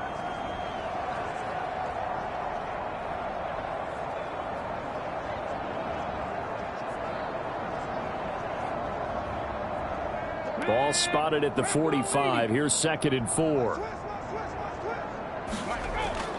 Looking to throw. Going back to the same well. It's Hockenson again. And they're going to have themselves another 1st down as the tackle's made at the Steelers' 29-yard line. The Bengals passing game finding a rhythm. They've got another 1st. We can see offensive pass interference called on this play from time to time. The tight end's going to sell that he's going outside. let the slot receiver come past, and then work himself back to the inside. Sure enough, he's left with some open space, and he picks up the first down. So 1st and 10, and if they score on this drive, might have to start digging in our second half blowout material. They go back to the ground with Williams. And not a whole lot of room to operate there on the first down run. He gets maybe 3. Well, they certainly had success throwing the ball on this drive, and not as much running it as we just saw once again on that last play. Stopped after a very short gain. But I wouldn't abandon the run totally, because otherwise, pass rushers just tee off on your quarterback. Makes it very, very difficult for him in that situation. And he's going to be hemmed in and brought down right at the line of scrimmage. Officially no gain on the play, and they're left with a 3rd and 8. Out of the huddle now for play number 9 on this drive. This is 3rd down and 8. Now back to throw. Flushed out right. And he'll be taken down, but he does have first down yardage. That one goes for 8 yards. With nowhere to throw it, decided to scramble, and a nice job, CD. Got the yardage that he needed. Yeah, and his teammates are certainly going to appreciate that effort, even if his coaches don't, because they would have wanted him to slide and protect himself. But he chose team gain over personal protection.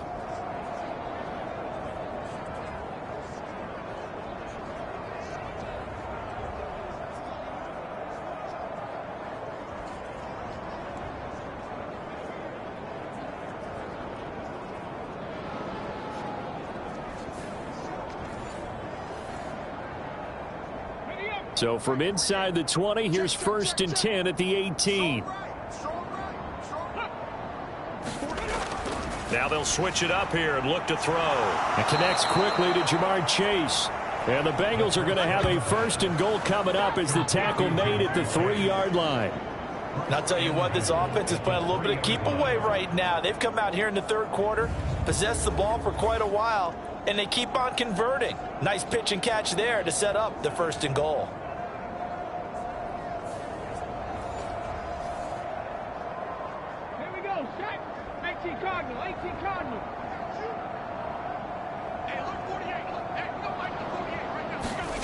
They'll look to throw here. And he will take it on in for a Bengals touchdown. A 3-yard touchdown run. And the Bengals take the opening kickoff of the 3rd quarter and drive right down the field to extend their lead. And that rushing touchdown, his 4th, puts him just one shy of the NFL record in a single game. And we all know he would love to get to that record and even beyond it, but he doesn't need to in order to impress in this one, does he? What a performance. What an absolute great game that he's had here in this one. McPherson now for the extra point.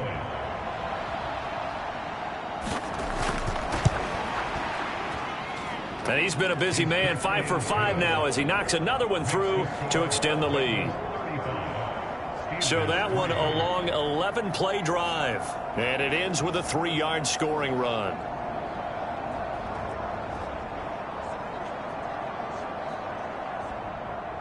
After the touchdown, McPherson on to kick this one away. And he'll just take a seat, and the drive will begin at the 25-yard line.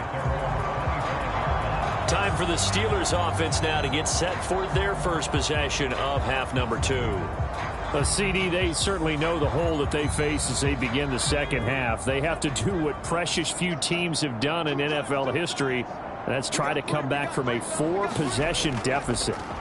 And, partner, you know, as that team gathers, they're saying to each other, you never say never, right? Because if you're on an NFL roster, that's how you have to think. You can always come back and win a ball game. And let's face it, we saw a certain Super Bowl, a 25-point lead late, that wasn't enough to put someone away. But that being said, this task is near impossible. Let's face it. And bottom line is, it officially becomes impossible if this possession is an empty one. Able to find the open man. That's complete. And he will have a Steelers first down as he'll be marked down a yard or two past the marker following a gain of 6. Would it be safe to say that as precise as routes are supposed to be run in the NFL, maybe they're not quite as precise in college ball? That's accurate, yeah. And I think we saw a college route in the NFL there. Just find the soft spot, find the dead zone, and find the first down. And that's what he just did. Line of scrimmage, the 37 on 1st and 10. Pickett will look to throw it here. And a short throw pulled in by Woods. And a 6-yard gain gets him right around the 43. Line of scrimmage, the 43 on 2nd and 4. Looking to throw, Pickett. Looking for Woods again, and he finds him. Back-to-back receptions for him, and it's another first down.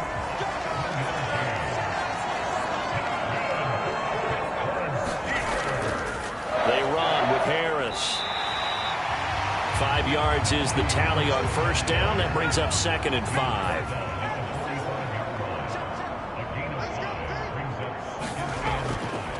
Now here's another carry for Harris. And he'll be brought down, it looks like right at the 40. Still in search of their first touchdown of the game, but they're on the move. 1st and 10. Pickett back to throw. Looking for Johnson, and it's intercepted. And the Bengals are going to take possession here at their own 33. He's at it again, Charles. He had the pick 6 last week. Not a pick 6 here, but an interception. It's another Oski, because that's the word we use when we intercept a pass. Oski tells your team to rally around and block for you. Well, that worked really well last week because he made it all the way to the end zone. This week he got the Oski, maybe not a touchdown, but boy, he's playing really well.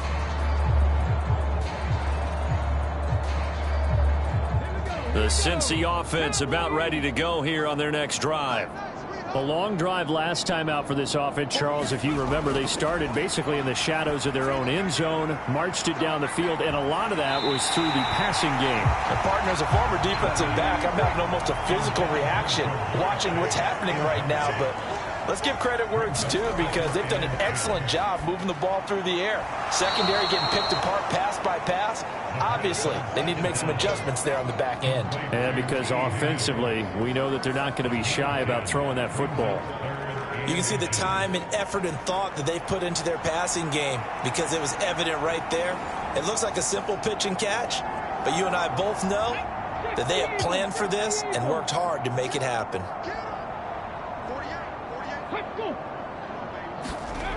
On 3rd and short, they'll try and pick it up through the air. That is caught. And taking it across midfield and inside the 45. 8th catch for him now. He's been a big factor.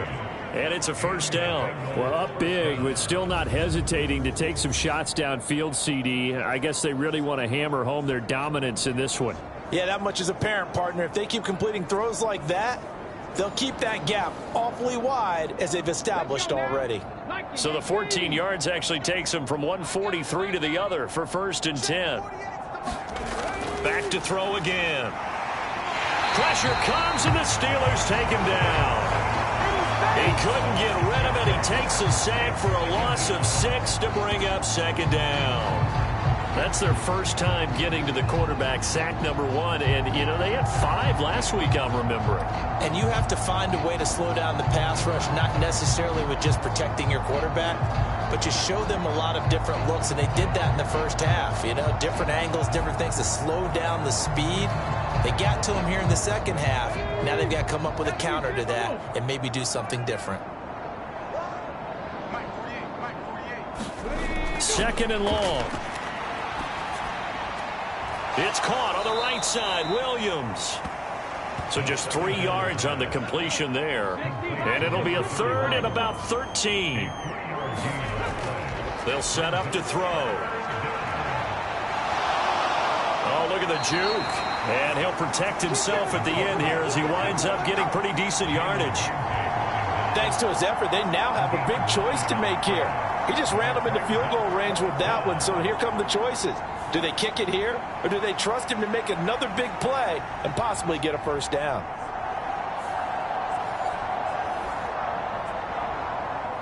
So now on comes the field goal unit, and wow, this is no ordinary try here. This from 54 yards away. McPherson's kick is good. And that will extend their lead even further.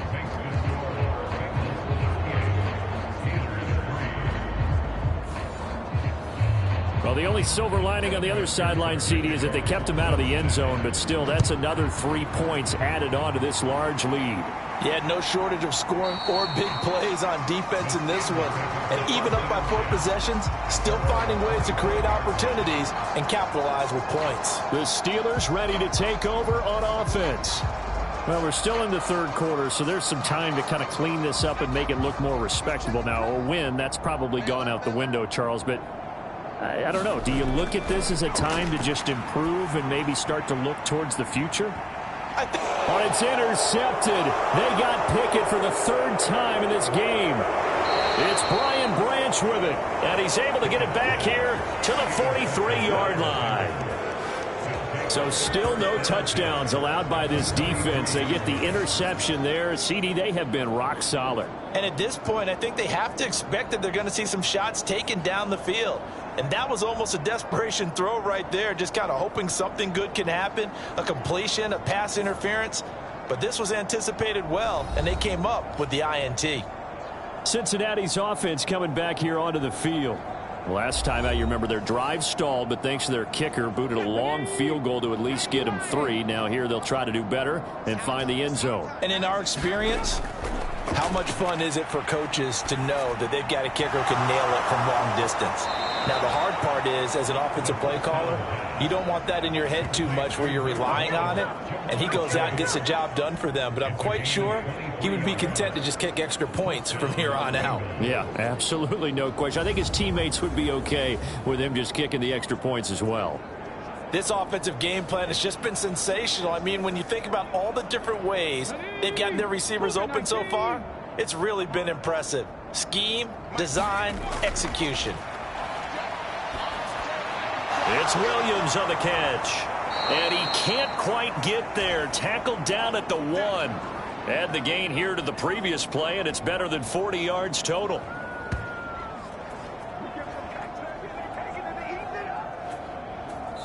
One quarter remains here in this Thursday night matchup. We'll return with more after this. This is the NFL, and it's on EA Sports.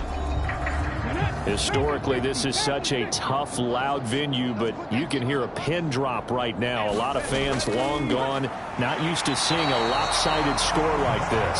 And it's been like this all night long. Nowhere to run as they stop him behind the line. It's a loss of a yard there, and it's 2nd down. That was well played there defensively. 2 tight ends in the formation, which essentially gave them 7 blockers up front. Hard to imagine with all that size and beef that they could let a tackler through. But that's exactly what happened. A loss resulted.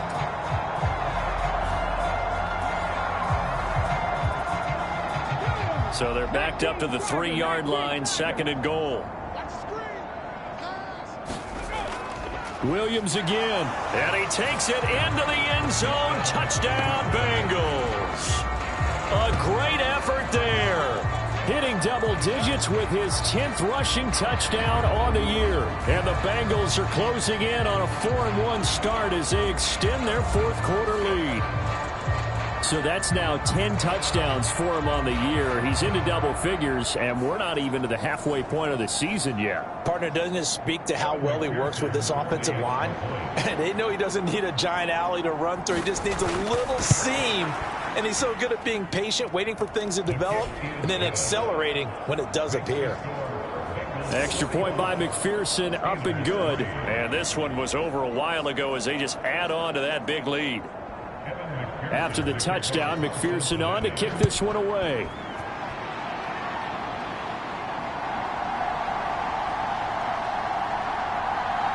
And he takes this near the 25. Just a little pass there. Call it the 26. And Pittsburgh getting set to take the field. Facing a big 4th quarter deficit here. Things not looking good. You know, this offense, though, they've been in the top half of the NFL so far this season. But in this one, well, their defense has really struggled.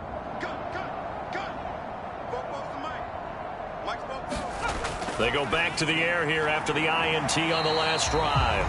And just 3 yards on the catch there. He couldn't get away. And that'll make it second down. Back to throw. Pickett. A short throw pulled in by Woods. The result, only 4 yards there on the play. And now it's 3rd and 3. Here's Pickett. Pass taken in by his big tight end. And he will have a Steelers first down as they're able to get the 3rd down conversion. Now, this is certainly one of the bigger losses that we are going to see for quite some time. And you have to think at this point where we're at in the 4th quarter with how wide this advantage is. For this offense, they're just trying to end things with a positive drive and then get the heck out of here. Yeah, if this had been a concert, you would have heard plenty of sour notes in this one. But they certainly don't want to end it on one. They want to put together a few more throws like that and at least have a final drive to give them a little bit more hope as they move forward. 2 yards on the pickup there, and it'll be second down.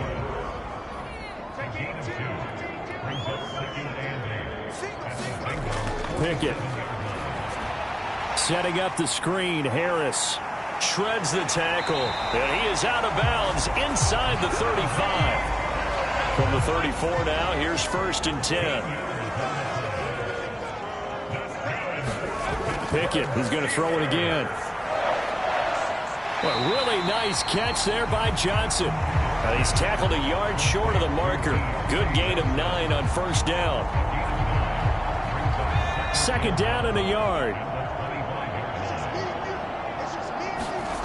Now Pickett. And that is incomplete. A lot of force bearing down on him there. He could not hang on. It's 3rd down. Pickett, he'll look to throw it. Pressure applied, and he's going to be taken down. They sack him back at the 33-yard line.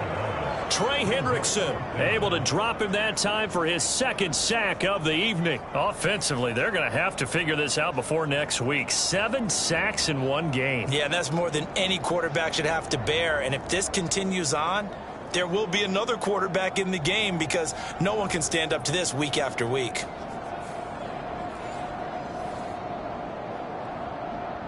Now a field goal forthcoming for the Steelers. From the right hash and call it an even 50 yards. And he missed it. It's no good. And they will remain well behind.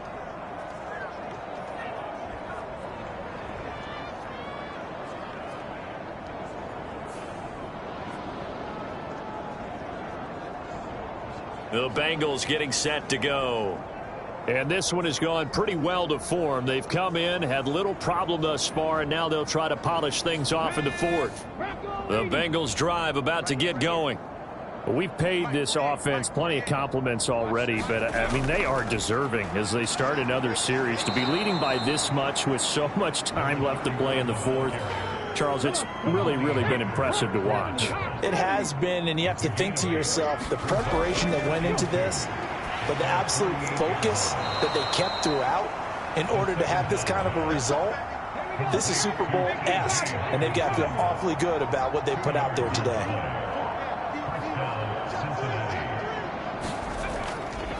Up the middle, it's Williams. Give him 5 on the carry there, and it'll be 2nd down.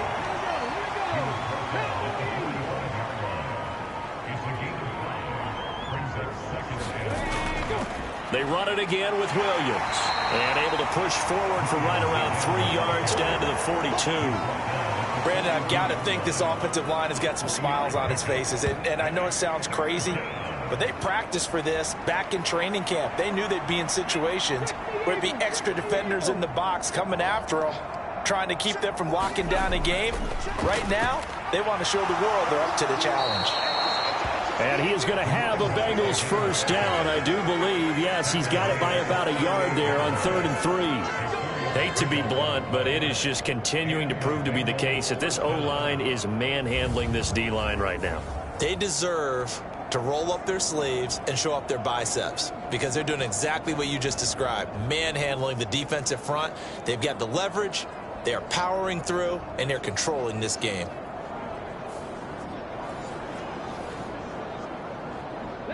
So here's a 1st and 10 at the 38.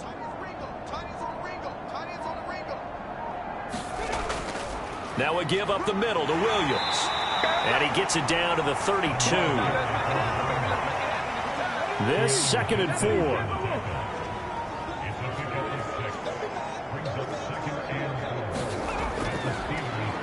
Running up the middle, here's Dillon. And tackled down after a gain of 3.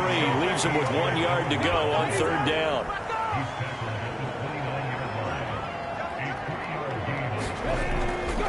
They'll hand it off now. Williams. And just good downhill running there as he'll take this to the 15-yard line. It's a gain of 13, and the Bengals have a 1st down. Another example of this offense really having their way, Charles, and another big chunk play there on the ground. And when you look at the defense, they've got to do a much better job of wrapping up when they tackle. A lot of great opportunities continue to slip through their fingers, as do the runners.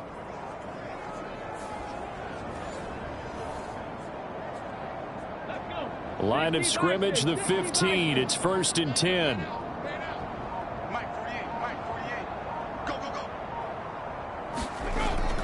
Back to throw. Open man, he's got him, the tight end, Hockenson. And down inside the 10 here before he's out of bounds, right around the 7. So they'll get 8 out of that completion, and that'll bring up a 2nd down in just a couple. And there's a completion to the tight end, and look at the size of these players nowadays. At that spot, 6'4", 6'5", and up. A lot of guys used to be basketball players, somehow came back to football. And that's really good for the game of football. You're getting better athleticism, great hand-eye coordination. And he will get into the end zone. It's another touchdown. This thing is ugly. Well, when coaches come into a game preaching total team effort, CD, I think this is the type of ball game that they're dreaming of. It was pretty apparent early on that they were clicking in all 3 phases. It's been fun to watch. Yeah, sometimes in the NFL you end up with matchups like we've been watching here. And when you go back through the early drives, you can just see that one squad was on a different level in this game. Safe to say, we have been disappointed in watching their execution throughout this contest. And McPherson on for the extra point.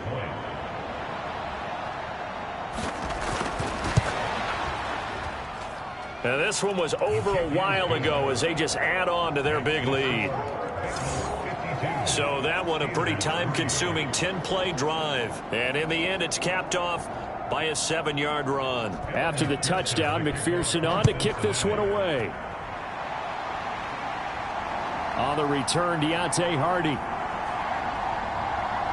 And he'll get it up just past the 20 as his guys will go to work at the 21-yard line. And the Steelers set to take the field. Their mini 2-game win streak appears it might be going by the wayside unless they can pull a rabbit out of their hat. Pickett leads the Steelers up here with a fresh set of downs at their own 21. They'll come out throwing here to start the drive. They'll get this over the middle here to Palmer. Will go down as a gain of 6, and it'll be 2nd down.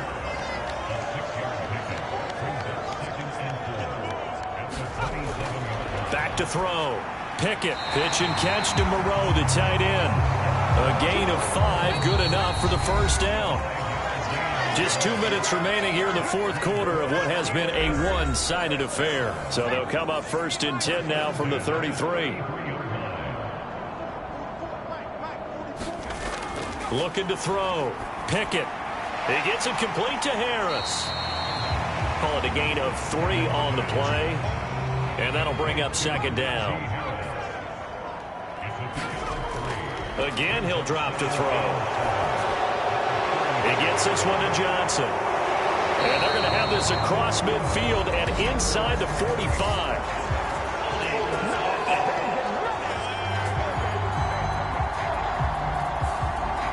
They'll come up now on a 2nd and long after the hold.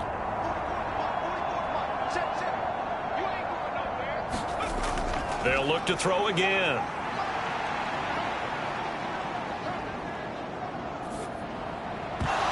And this one incomplete. Too much contact to hold on to that one, and it's third down.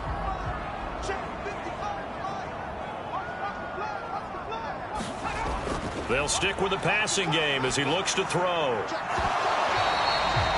14 yards is the pickup there, but it'll still lead to a fourth down. The goal for any offense versus his own defense, find the holes where guys are available and put the ball on the receiver before any defender can step up and fill it. They did it well there. Perfectly executed crossing route.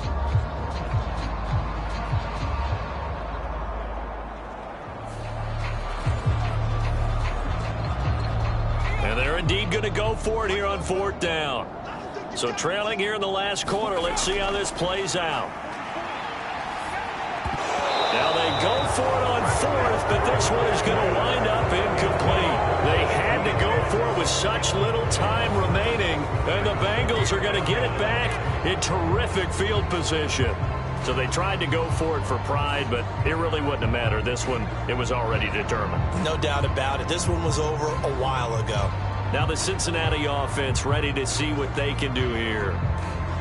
Now they are really in the driver's seat here, enjoying this lead late in the fourth quarter. The defense does have all three timeouts, but at this point, doesn't look like it's going to matter much. And he'll take this ahead for about 4. Second down coming up.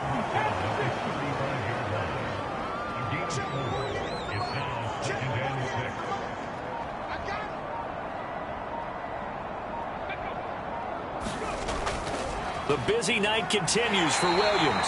And down right around the 32-yard line, 4 yards on the pickup.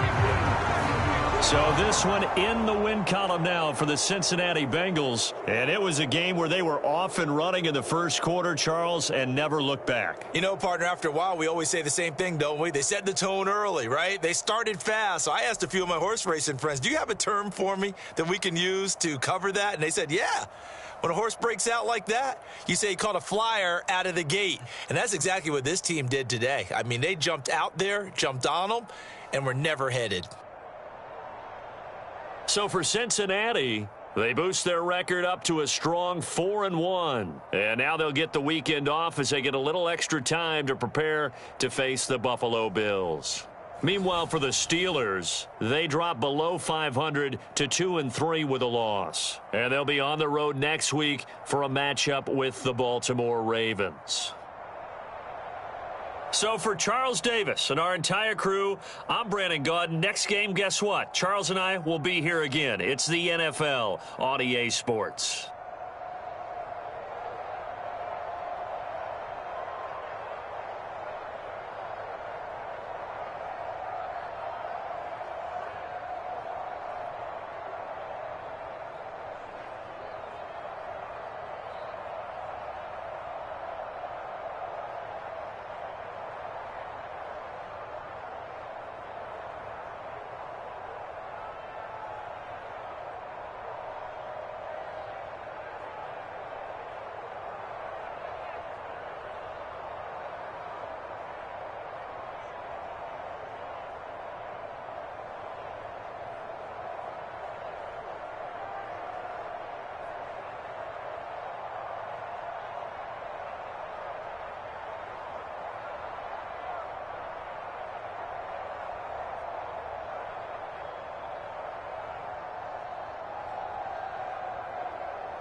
today.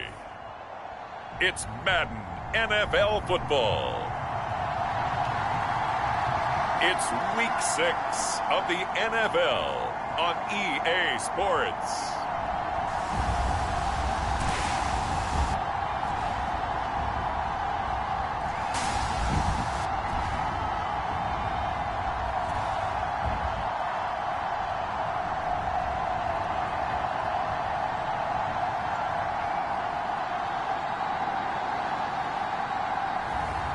It's the Tennessee Titans taking on the Dallas Cowboys.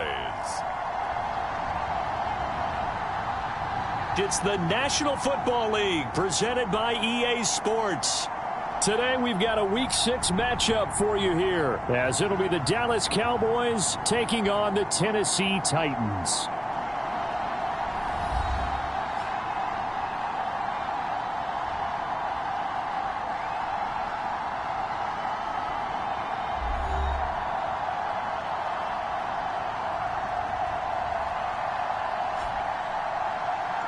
With Charles Davis, as always, I'm Brandon Gaudin. Charles, you talk about storylines in this one. I think it begins and ends with our two quarterbacks, certainly two of the best in the business.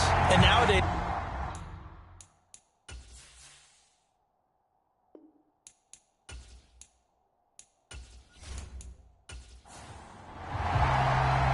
set to go now in Week 6 of the NFL season, and we are underway on EA Sports. From a couple yards deep, he'll bring it out of the end zone. And he'll be stopped right around where he would have been had he gone down to a knee, maybe a yard shy of there at the 24. So here are the Titans now for their first drive. They're led by the #1 overall pick in the 2021 draft, Trevor Lawrence. the word is potential, potential, potential. Think about this guy from the time he was in high school, one of the top prospects going to college, coming out of college, mentioned as a generational type quarterback. He looks the part. Tall, big arm, surveys the field, and can take off and run when under duress. A pretty good looking run there on first down. That'll go for 9 yards, just short of the line to gain. The numbers on the ground for Henry last week. 16 carries, 63 yards, and a touchdown. That's a very nice winning streak that they're on, and they've really seen this offense come into its own as a unit. And one of the keys is that the ground game has been established, and it's keeping the defense honest near the line of scrimmage. Sometimes that leads to huge games for him. Other times, he plays a complementary role to someone else. But however it's getting done, they're winning week after week. Just play number 3 here on the opening drive, and it's an early 3rd and 1. On play action, Lawrence. And this pass broken up. The contact well timed there, and now 4th down. Brandon, we saw these defenders flying to the football in their win last week, and nothing has changed. They're still moving around quickly and forcing incompletions. On 4th down, on is Corey Bojorquez to punt. He punted 3 times in the loss last week as he sends this one away. It's a return of 4 following a 42-yard punt. And the Cowboys will take over the football with a 1st and 10. So out comes this offense to take over for the first time. And they'll be led out by their left-handed quarterback. And you and I both know that any win is a good win, and that's what they did last week. But there's also plenty for him to work on in his game, wasn't there? Yeah. 2 touchdowns, an interception. Yeah, you know, he wants to increase that a little bit in terms of ratio. But first and foremost, they did win the game. They'll start on the ground here on 1st down. A very good move, but for a relatively modest gain out near the 32. The numbers for him from a week ago, 22 carries, 101 yards. And the way they ran the ball in last week's game has to be satisfying to their entire staff, because they're seeing not just a back gain big yardage, but they're seeing an offensive line really in sync. And they'll give him another shot here on the ground. And he'll get it out near the 40 to the 39. That one, a 1st down pickup of 8. The Cowboys at a perfect 5-0 here to begin the campaign. They've certainly found their groove of late, winners of 5 in a row. And this team is absolutely playing their best football right now. This is the best that we've seen them play in a long time, partner. Sky's the limit as far as they're concerned. Their confidence really soaring. So from the 39 now, they'll come up on a 1st and 10. And they'll run on the inside handoff. And he's going to take this ahead for right around 3 yards, but no more than that. 2nd down.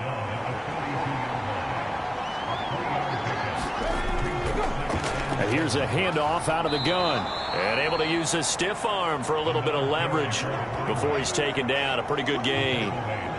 Give him 7 on the play, and that's going to make it 3rd down and less than a yard.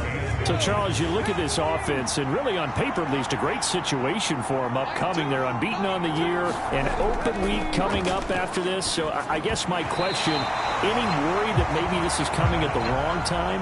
Oh, definitely I would be worried about this game, maybe more than any other on the schedule, because I know my guys are looking ahead to that open week.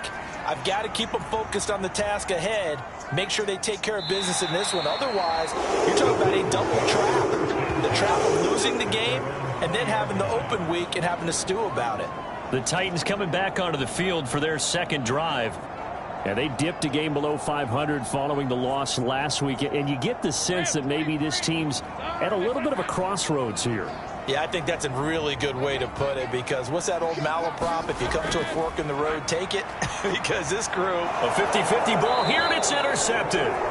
Picked up by Jeremiah Owusu-Koramoah. And his guys are going to take over at the 21-yard line.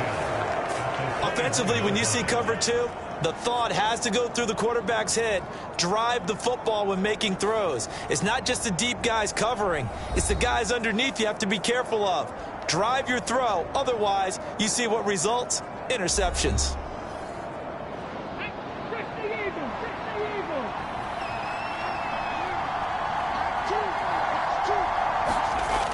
They'll try and start this drive in the air. They'll complete this one to Watson. And he gets it inside the 10 to the 9. Here we go now on 1st and goal. They're going to look to throw. And he is going to go down.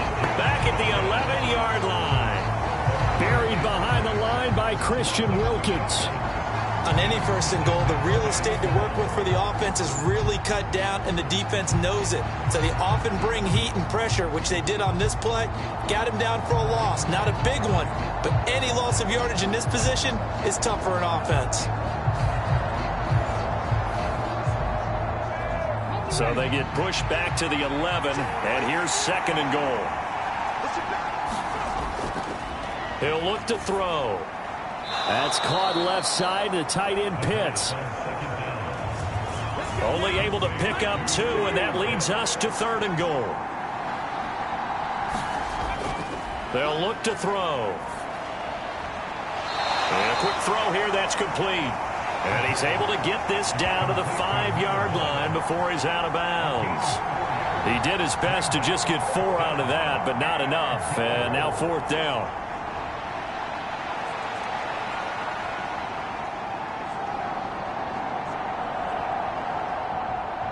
Matt Gay now gets ready for the field goal try. From the left hash, should be a fairly easy one here.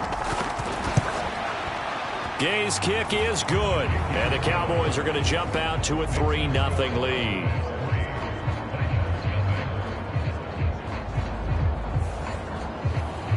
So they get the turnover in plus territory. The drive stalls out, but still able to get 3 out of that. Yeah, we were able to see an offense and a defense kind of mix and match with each other, didn't we? Both of them trying to make sure that they had the upper hand and the advantage. Offense trying to get to the end zone. Defense, of course, trying to hold them to a field goal attempt. And it wasn't a guaranteed lock 3 from where they started. So, you know, the offense has to be happy to come away with those 3 points.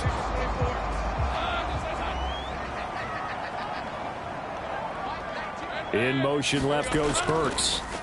Now they'll fake the jet sweep and run up the middle with Henry. Trying to keep those big legs churning, but he's going to go down in the backfield. Officially, it's a 1-yard loss. That's going to bring up 2nd and 11. You look at this Cowboy defense. And they've been excellent against the pass, the number 6 unit in the NFL. And while teams don't like to talk about it, they're pretty proud of their rankings. But this ranking is going to be put to the test today because they're going up against a top 5 passing offense in this one.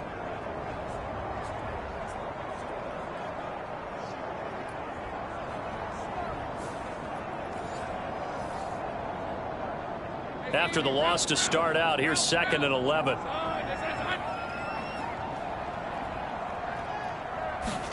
Out of the gun, it's Lawrence. And right with it here over the middle. Now a 3rd and 6.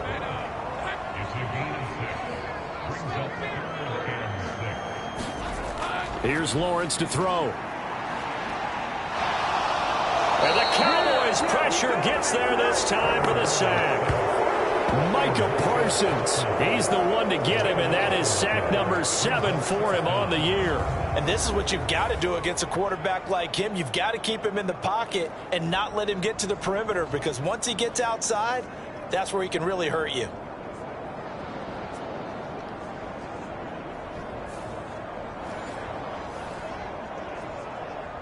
On 4th down on is Corey Bojorquez to punt.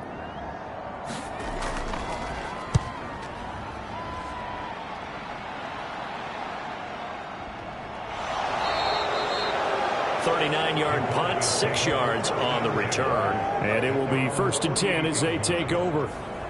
So here are the Cowboys to take over. Remember, they're riding that 5-game winning streak, and right now in the driver's seat in this ball game as well.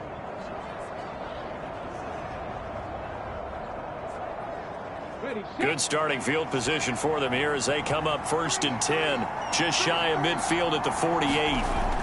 From the shotgun, he'll look to throw. He's going to leave this for his running back. It's complete. So that'll be no better than an incompletion, and it's 2nd down.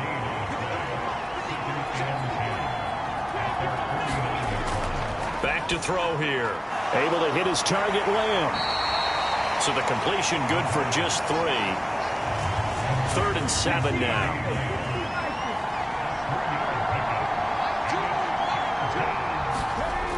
He'll look to throw.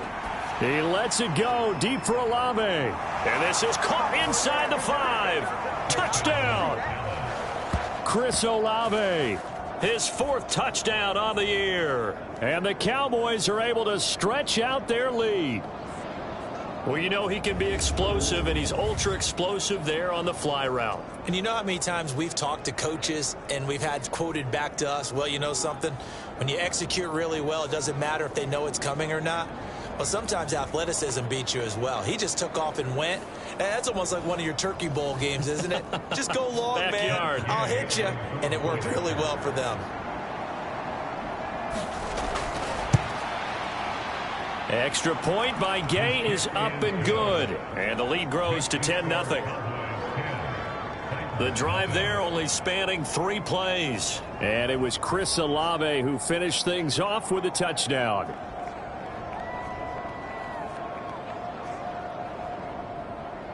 So an early 10-0 lead for them now as they kick it away. And he'll just sit on this one as their drive will start at the 25. And here comes Tennessee as they get set to take the field. Not only are they in search of their first score, they're in search of their first down in this ball game as they come up 1st and 10.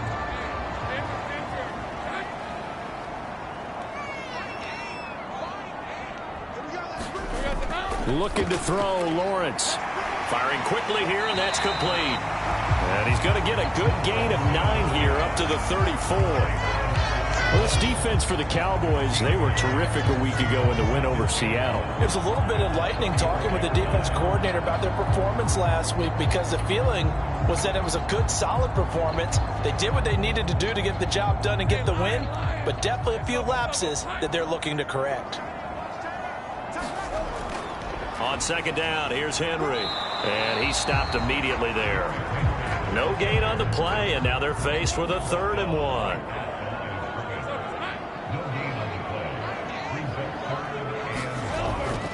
They'll try to run for the first with Henry. And he's got the first before he's brought down at the 39-yard line. They get 5 out of that one, and it moves the chains. But you're down early. How do you get back in the game, maybe establish the run? I think they're trying to do that. Now, I'm with you on that one, and what I like about the message is that there's no panic from the head coach. He's already told his offensive coordinator, let's run the football, let's get things settled down a little bit and find our way back into this game. So from the 39 now, they'll come up on a 1st and 10. Now Lawrence. Quick hitter here, it's complete. Calling a gain of 6 on the play, and it's 2nd down. I think defensively you're okay with that. Here in the first quarter, he's going to get some catches, but they rallied to him quickly. And that's what you count on, and I like what you just said. First quarter, can you do it all game long? They catch it, you tackle them, they go down on the spot. Because when you're able to do that, and you don't give up big chunks of yardage after the catch, now you put the offense in a position where every series they have to work hard to pick up first downs, and you tend to stall them out when you do that. And it was the stiff arm there that freed him enough to get the first before he's tackled. I like this focus there because he wasn't thinking about breaking that one big. All he thought about was, I need one. Let's go get that. Ended up picking up 2.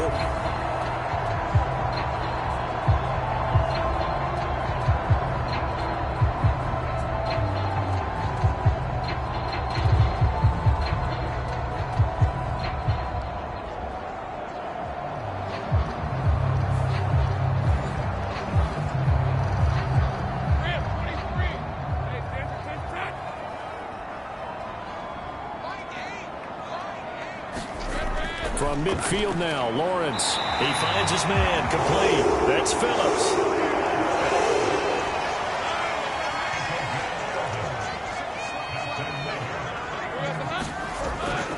A 1st down carry for Henry. T.J. Watt in on the tackle.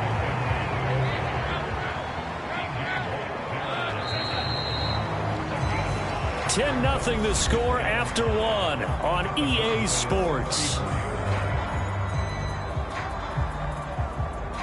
Ready for the second quarter from Tennessee, and it's the homestanding Titans in possession as they are looking at a 2nd and 5 situation. From the gun, it's Lawrence. And he will go down. A Cowboys sack. There's your co-NFL record holder, T.J. Watt, doing what he does best, terrorizing quarterbacks. The drive had started well after a punt last time. Now it's slowed down a bit, and let's face it, they don't want to punt the ball in back-to-back series. They want a sustained drive on this one.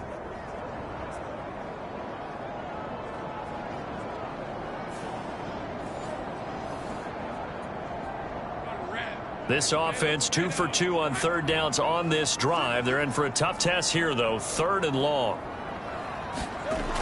Here's Lawrence. He's going to loft one deep left side here. Oh, and his early struggles continue. Here's another one intercepted.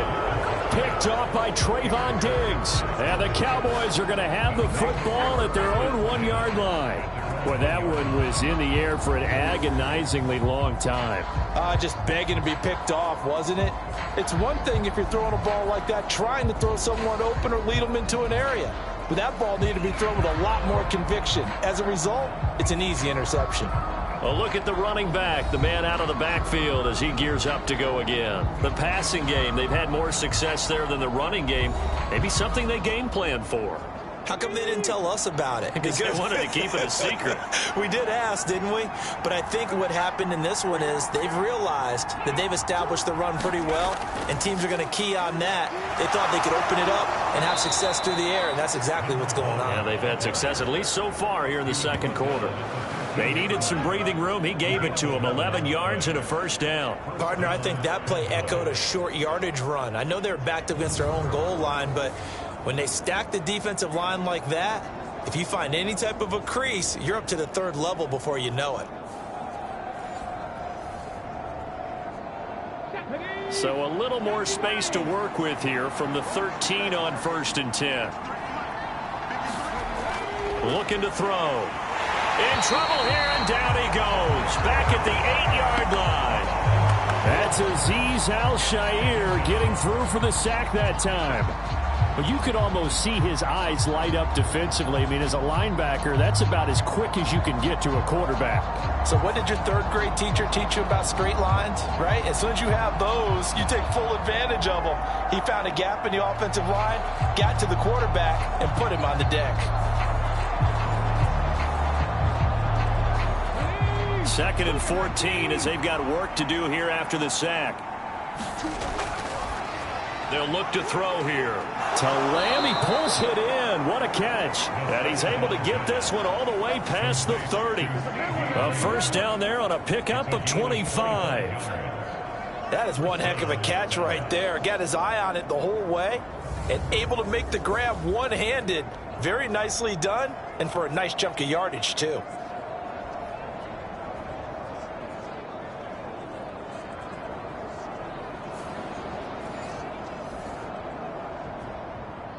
So they'll come up 1st and 10 now from the 33. Now a shotgun snap as they'll look to throw. Olave over the middle. And able to get this one across the 45 before he's brought down. 15 more there, and they're on a roll. It's another first down. Great change up there on the route and got that inside release, made it a successful pitch and catch. Well, the first thing you want to do is have him thinking that you're going outside, make a move in that direction. Then you really don't run the route against the whole body of the defender. You run against a half of him, and the inside half, and he took it right across his face, got inside, and won that route in a big way. Now on first down, he'll drop to throw it. Left side to Lamb. And he's able to get this one down to the 40-yard line. Back-to-back nice plays, 12 yards that time and a first down.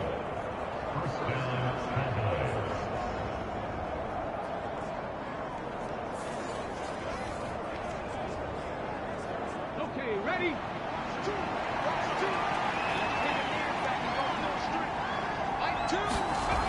Back to throw again. Olave holds it in. And brought down, but able to get it to their 30-yard line.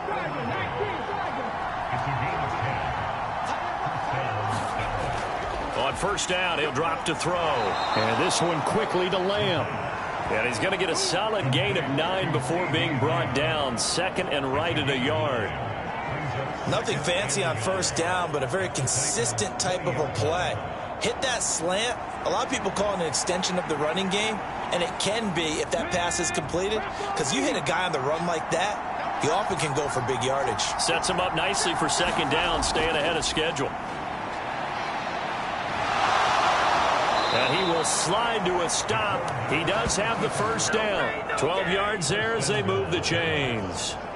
Well, here's your first example of how this guy can beat you in more ways than one, because they took away his arm, but he was more than happy to dissect them with his legs for that first down pickup.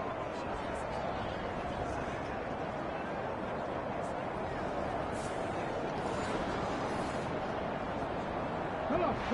Hey,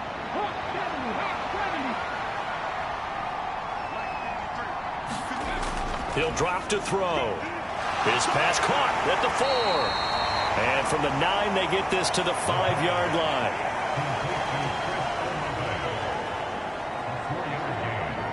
So they've been in the red zone 3 times, and it's yielded just 3 points. Can they find the end zone here on 2nd and goal? They'll run. Here's Janovich, the fullback. Give him right around 4 on the carry. We'll see if they want to keep pounding here on 3rd and goal.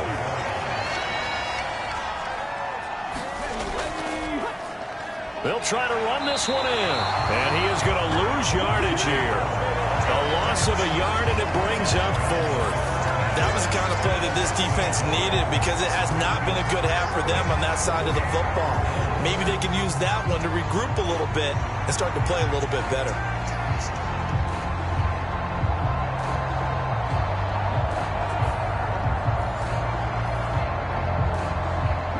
The offense is staying out there. Here we go on 4th and goal from the 1. They'll try and run for it. And he is into the end zone for a Cowboy touchdown. A great play there. His 5th rushing touchdown now on the year. And the Cowboys go 98 yards and finish it off in the end zone. This defense held out as long as they could, but ultimately the running game wears them down from the 1-yard line. And that gets set up throughout the entire drive, doesn't it? And when you put those big bodies and determination into that carry, the end result, touchdown. Gay is on for the point after.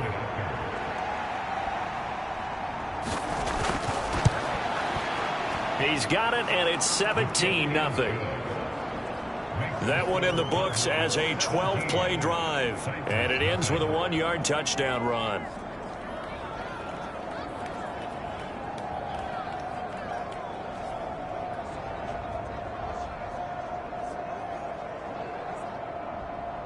The kick team out there for the Cowboys as they run up to send this one away.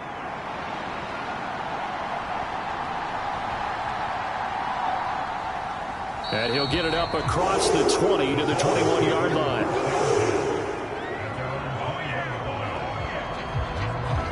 Derrick Henry and the rest of the Titans offense about ready to roll again. And we checked the rushing numbers so far here into week 6, and the returns have been really good. Now, you're starting to hit that stride middle of the season toward the end. They're certainly hoping they can keep up this production. They are, because one of the adages in the NFL is that defense travels and defense endures even in bad weather, right? You know what else does? A good running game.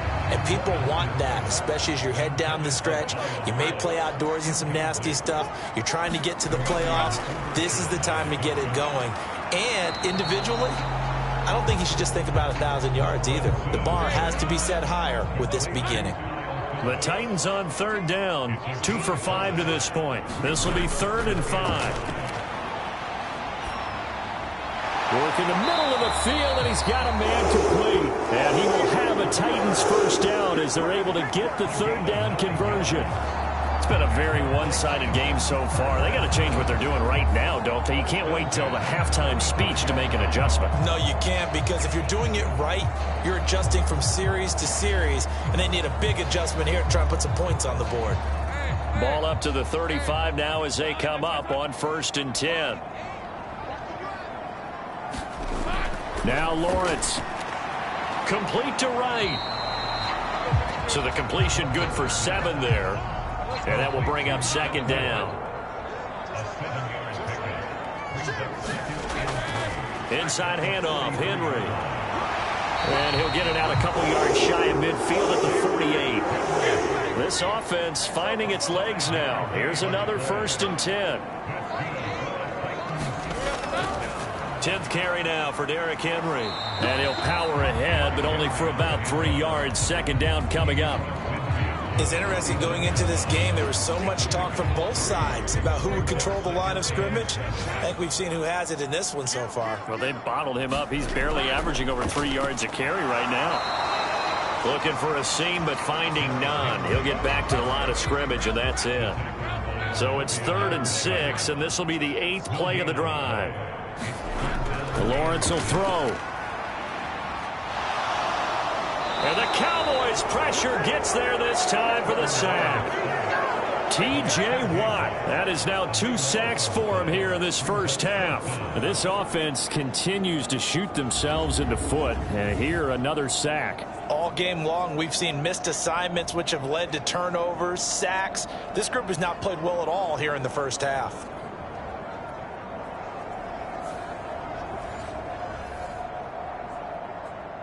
Here's Corey Bojorquez to punt this thing away. He's been a busy man here in this first half as he gets it away. And that one hits at the 7, but bounds into the end zone, and that'll be a touchback. The Cowboys about set to take over on offense. Sitting in first place in the division. They've got an open date on the calendar coming up next week. So, Charles, you and I were talking about this before the game. This one for them kind of has some extra importance. It certainly does, because if they can get the win here and pad their lead a bit or at least keep pace, then they can really kick their feet up and say a job well done at this point and not have to worry about ball at all until they're back in their facility, back in their meeting room, getting ready for the next game. A 2nd and 11 from the 19. They'll set up a throw. And that falls to the ground, incomplete. A nice job of bodying him up defensively, and now it brings up third down. We're backed up here, tough spot, needing 11 yards to pick up the first. From the gun, they'll try to run it. And they will rally and stop him short of the first down. They get him to the ground at the 26. Now a timeout called for by the defense. It's just their first, so they'll have 2 remaining here before we get to halftime. So they're forced to punt on 4th as this one's away. This is fielded at the 27. It'll be a 10-yard return following a punt of 45, and it'll be Titan football. Tennessee offense set to go again. Over on the sideline, hoping to hit that reset button between possessions. Last time out, they had to punt it away. This time, hoping to finish this thing off in the end zone. They've got good starting field position as they come up here 1st and 10 at their 38. Lawrence. And a quick throw here, that's complete. And that's good for a gain of 6, and that's going to bring up 2nd down. From the shotgun, Lawrence. Over the middle, complete. It's right. Now they got to get to the line quickly. From the midfield stripe, they'll look to throw. That's to the right sideline, and it falls incomplete. An incomplete pass on 1st down. That leads to a 2nd and 10. Now Lawrence to throw. Under pressure here, and down he goes. Sacked back at about the 43-yard line. Now Tennessee going to use the 2nd of their timeouts as they'll stop it with exactly a minute to go before halftime.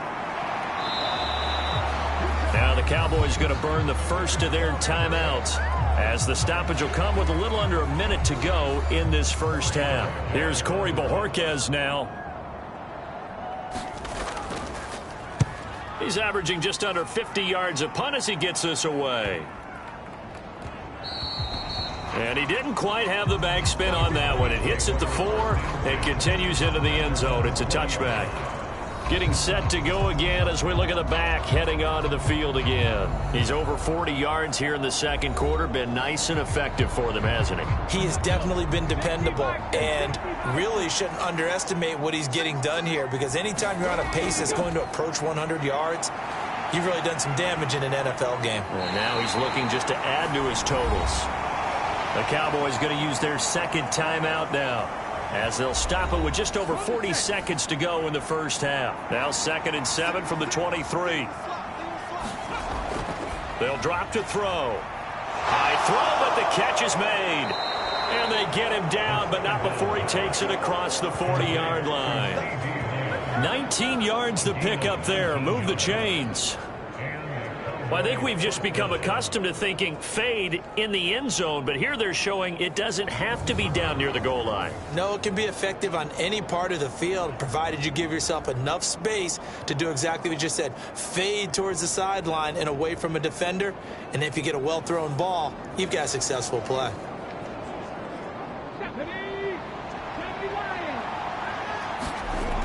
They'll look to throw now on 1st down. The Cowboys signal for their 3rd and final timeout as the clock will stop with 18 seconds to go in the first half. Here's a 2nd and 5. From the gun, he'll hand this off. And a gain of 4 gets him right to the midfield stripe. Call it a gain of 4 there, so it sets up a big play here. 3rd and a yard.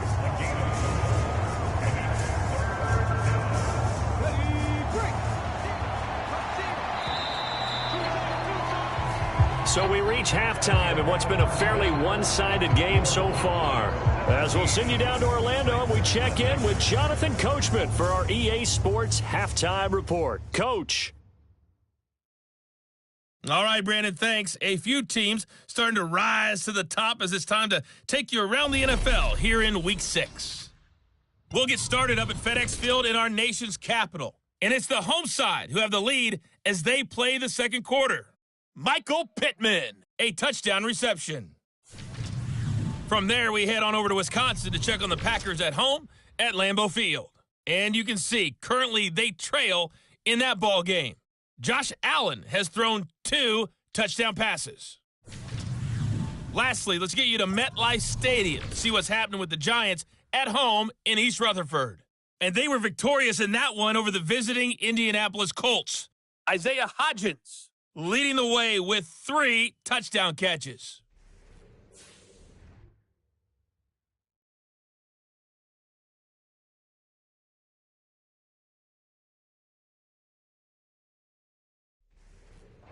All right, Coach, thank you, and we welcome everyone back for quarter number 3. A very one-sided first half, 17-0 our score as we get going in quarter number 3.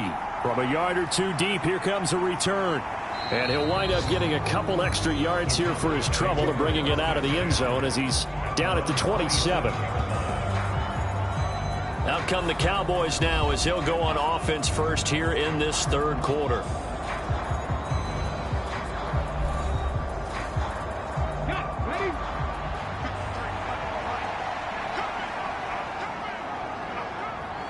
They'll send a receiver in motion to the left. Now a fake on the jet sweep, and they'll instead run up the middle. And not a whole lot of room to operate there on the first down run. He gets maybe 3. 2nd and 7. Now back to throw.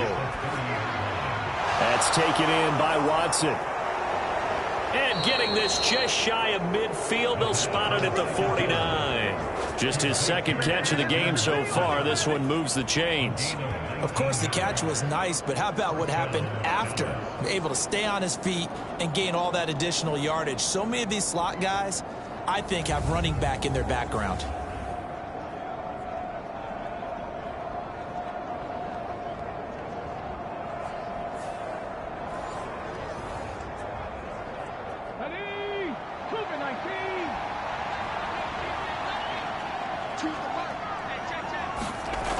They'll look to throw here on first down. Into double coverage, and it's intercepted. Desmond King picks it, and the possession is theirs at their own 43-yard line. Pretty much everything went their way offensively in the first half, but now an interception on the opening drive of the third quarter. As we know, the key to everything here, don't get careless with the football. The problem is you've got to stay aggressive as well. So where's the line between being aggressive and attacking and being overly aggressive? I think they just crossed it on that one.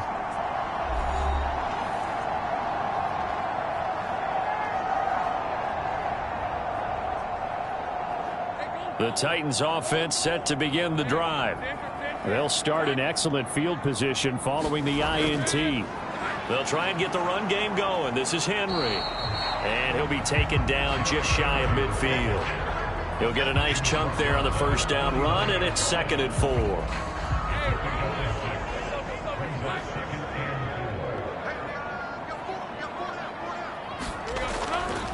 4. Again, it's Henry.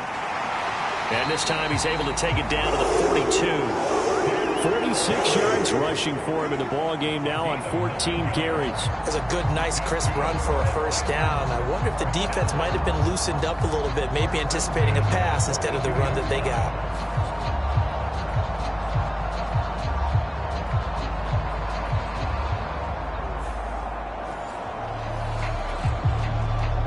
A solid run by Derrick Henry, and here's another 1st and 10. Hands it off out of the gun, and he tries to power forward, but he will not get back to the line of scrimmage. Looking at a 2nd and 11 now after the loss. And now they'll throw it with Lawrence. And he's going to be intercepted a 3rd time. Picked up by Jeremiah Owusu-Koramoah. And the Cowboys will take over possession here up at the 44. The one side gets an interception, but their defense comes on the field and picks them right back up by getting a pick of their own.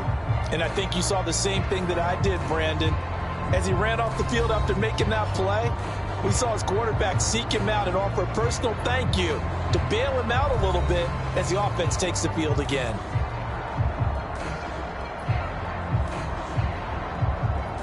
The Dallas offense here set to begin the drive. And we'll see if they can bounce back from that last drive. In particular, if they can bounce back at the quarterback position, Charles, after throwing their first interception of the ball game. Yeah, some guys, you know they're going to want to try and get a big play right away and take control back. Others, they're going to want to look to hit a couple shorter passes, get a little momentum back that way. But for the defense, that goal's not changing a bit. They want another pick. You're exactly right about that. In fact, you've got to watch them a little bit because in coverage, they may cut down their gaps a little bit, maybe their splits a little bit in order to try and get to the ball even faster. A yard all they need, but it's third down.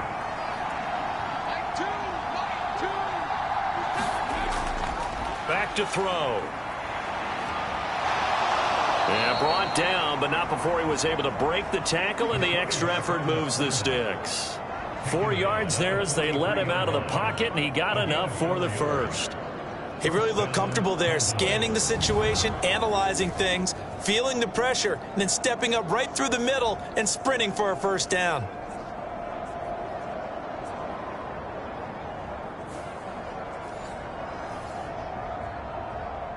Come on. Hey, hot 70, hot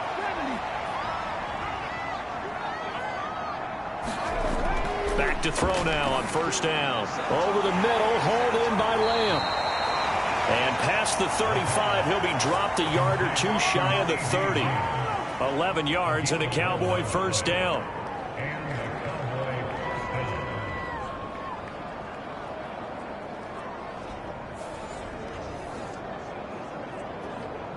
Here we go. Check. 18 Cardinals. 18 Cardinals.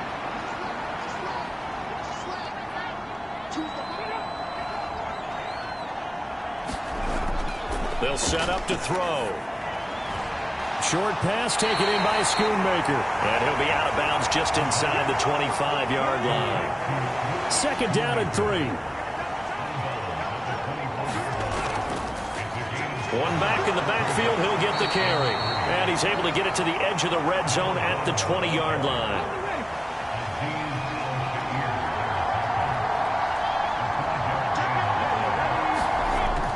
Now they'll throw here out of the gun. Throwing out right here, caught by Olave.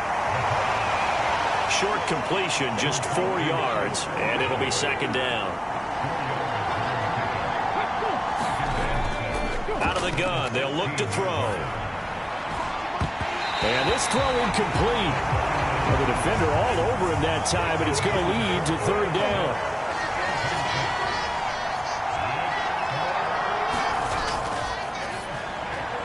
He's got his target. That's complete. And he couldn't quite get there. Tackled down at the 1. They're able to convert on third down, and that sets up a first and goal.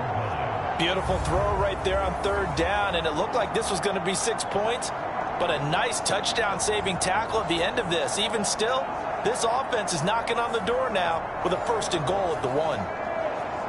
Ready, set.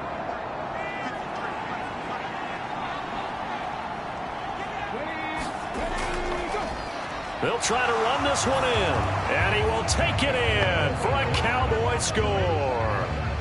A great effort there.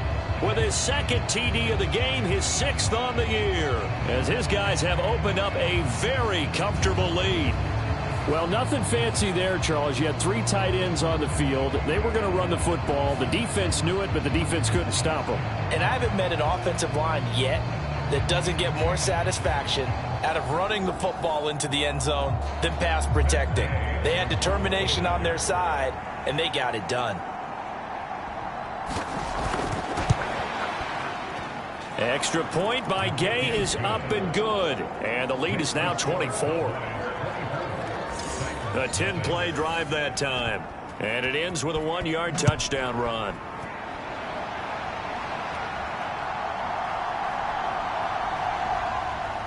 And not much happening on the return as he'll get this to about the 23. Here's Tennessee ready to begin this drive offensively. The disparity in this game, it just seems to grow with each possession here, Charles. They are really struggling.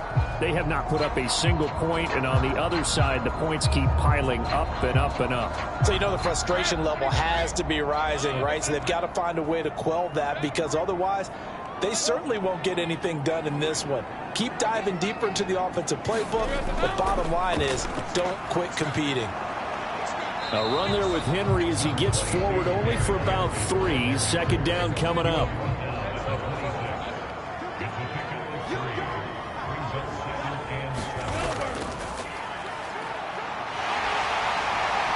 And they get him down, but not before he takes it across the 40-yard line. Seemed like they picked an excellent time there, Charles, to go with the draw play. They certainly did. Caught him a little over-eager trying to get into the backfield and get to the quarterback. They used their speed and their aggressiveness against them, didn't they?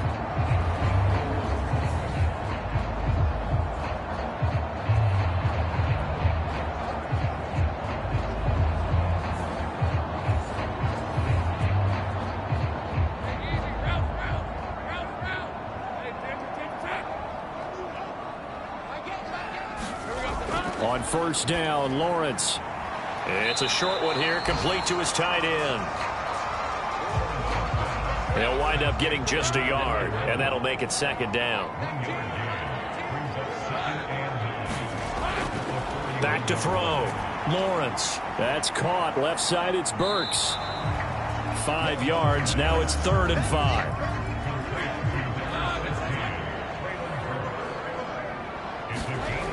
Operating from the gun.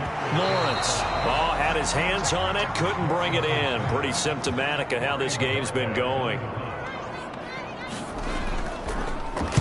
And Bojorquez on to punt as he gets it away. And now where will the side judge stop his walk? That's the question. He says it crossed out of bounds at about the 17-yard line. Here's the Dallas offense now heading back out onto the field. And they'll just simply be looking to build off the confidence of the last time out where they scored a touchdown. And confidence is powerful, isn't it? When you've scored once, you feel like you can go back out there and get it done again. Doesn't matter what the defense throws at them. They feel like they're in a groove right now, and they want to get out there and show it. Yeah, hoping to stay in that groove here this go-around. And mark him down way up close to the 40 at the 39. A good pickup there, a 22. For as many sacks as this defense has, you can understand their willingness to try and get upfield and get another. So what a really smart play call here to use their aggression against them, go with the screen, and they're able to get the first down. Ready? 70,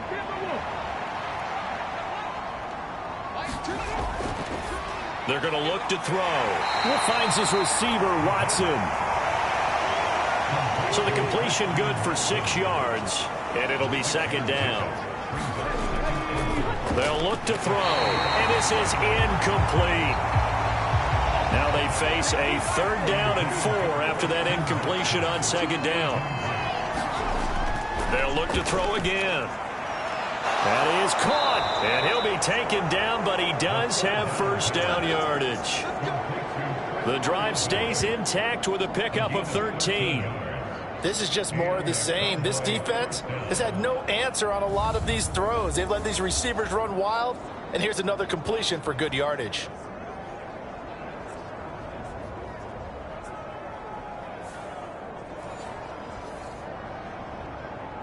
So 1st and 10, and if they score on this drive, might have to start digging in our second half blowout material. The play action fake. They'll look to throw. And he's going to be sacked. They sack him back right at the midfield stripe. Harold Landry able to get in there for his 2nd sack of the afternoon. And this dominant defensive performance continued on that play. This poor quarterback has not received the protection he needs and has had to pick himself up off the turf far too often.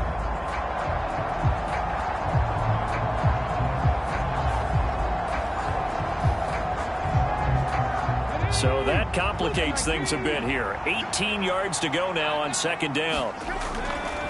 He'll look to throw, and that'll be incomplete. Took a pretty good shot as he tried to pull that one in. Couldn't hang on, 3rd down.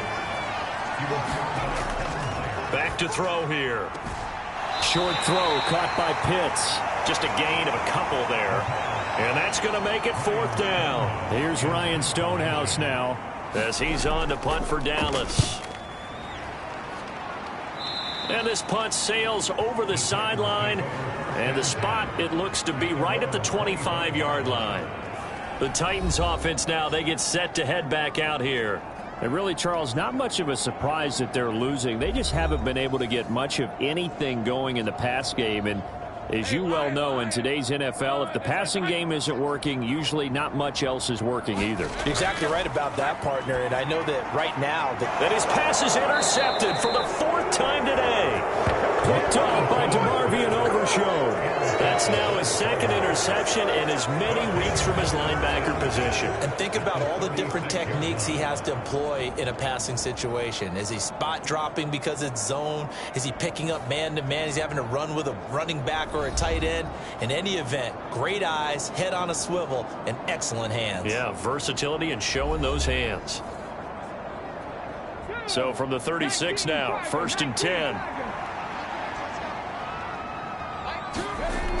They'll come out throwing here to start the drive. Short throw caught by Pitts. So the completion gets him just a yard, and it'll be 2nd down.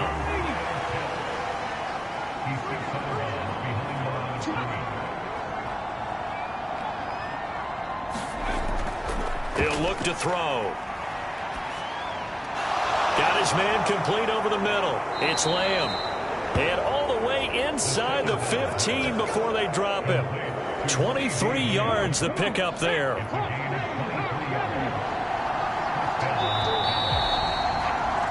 And as they come to the line, they will not be able to get off another play as time has run out on this 3rd quarter. This is the National Football League on EA Sports.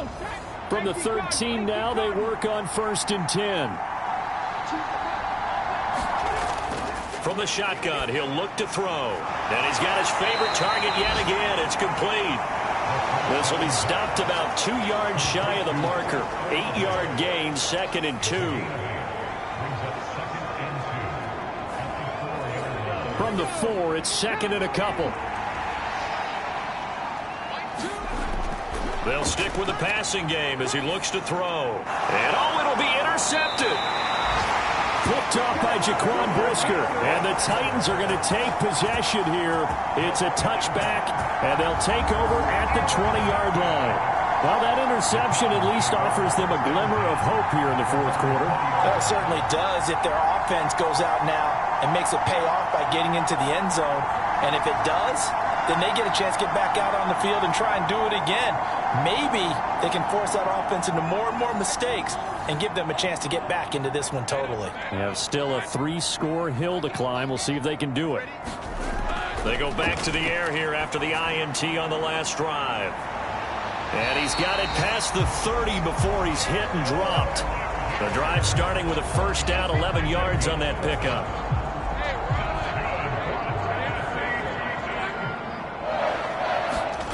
Now Lawrence. Hit as he throws, and the ball is out. It's a live football. Oh, and one of the linemen on the other side has got it. A lot of bad news on that play for them, wasn't there? Lost the football, lost a lot of yardage, but I think the good news outweighs it. Able to retain possession. That was big for them.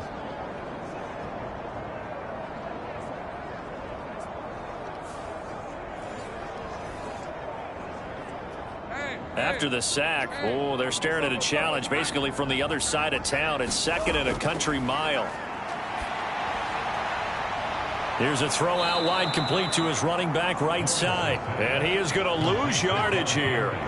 They lose 2 on that last play, so things get even tougher. 3rd and long coming up. It looked like the defense, they were ready for that one. Really left him almost no room to work after catching the ball. He could throw every move in the book at him. They were there, and they tackle him for a loss. Need something from deep in the bag of tricks here after 1st and 2nd down. Went backwards. It's 3rd and very long.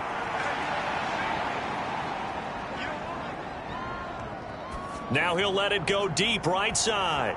That's going to be knocked away and incomplete. On now is the Titans punter, standing about a yard deep in his own end zone. And taken at the 46. A pretty good punt there, but also a nice return of 12 yards. And the Cowboys are going to take over in great position here with a 1st and 10. Out comes CeeDee Lamb and the rest of the Dallas offense. And I know that they've double-teamed him a couple times, but not a ton. Whatever they're doing isn't working. He's up over 100 yards. We'll see how they adjust. And when they do that, they weaken their defense in other places as well. And how many times have we done games where we've seen a guy have a big game like this, but it's usually not by himself, is it? Right. Usually it opens it up for other people to have big games as well. And they'll send Watson in motion right.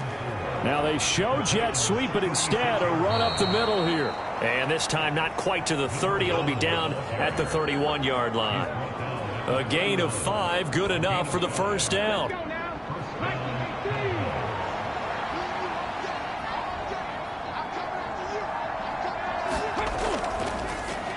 they'll run on the inside handoff. And he is going to be stopped cold behind the line of scrimmage. 2 yards the loss, 2nd and 12. The job of any linebacker involves having enough strength to fight off a blocker and get the ball carriers. But in this case, I think we can safely say he beat him right off the snap to get into the backfield and make that play.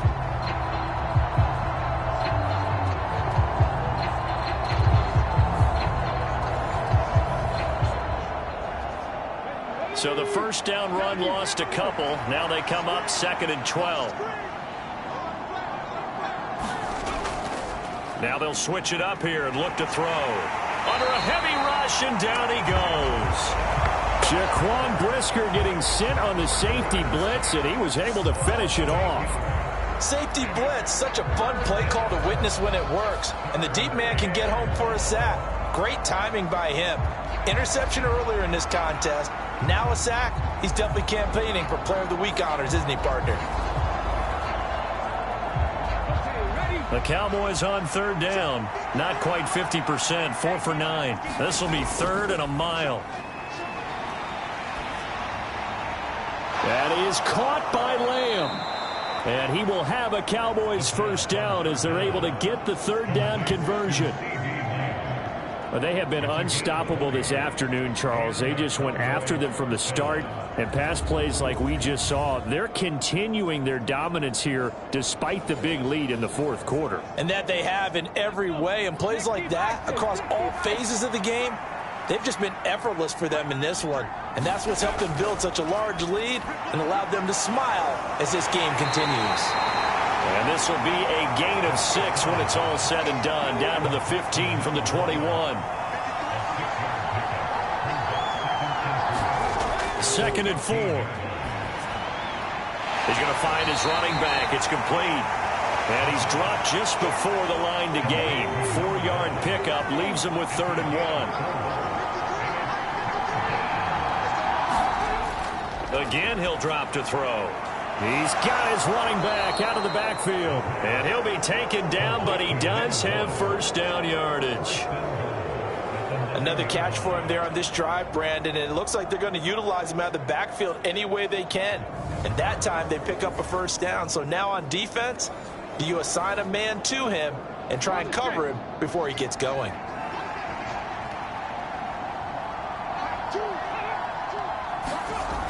Looking to throw. And he works his way past the line of scrimmage and then slides to a halt. 2nd and goal from inside the 5. Now they'll run on the draw. And not a whole lot there. He does get a couple, taking it from the 5 down to the 3. They've gotten it down to the 3, but now this is 3rd and goal. And they'll run again. And he'll take it into the end zone for a Cowboy touchdown. A 3-yard touchdown run. And the Cowboys add on to their lead, and it's looking like that win streak is going to extend another week.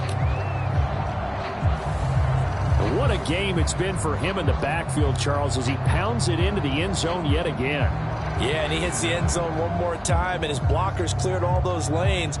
Before the snap, they called for the heavy unit, right? 3 tight ends coming on the field, and they got the job done clearing the way. Here's Gay now to add the extra point. Now this one was over a while ago as they just add on to their big lead. A pretty long drive that time, 11 plays all told. And it ends with a 3-yard scoring run. Out is the kickoff unit as they run up and send this one away. And he'll decide to not bring this one out as their drive will begin at the 25.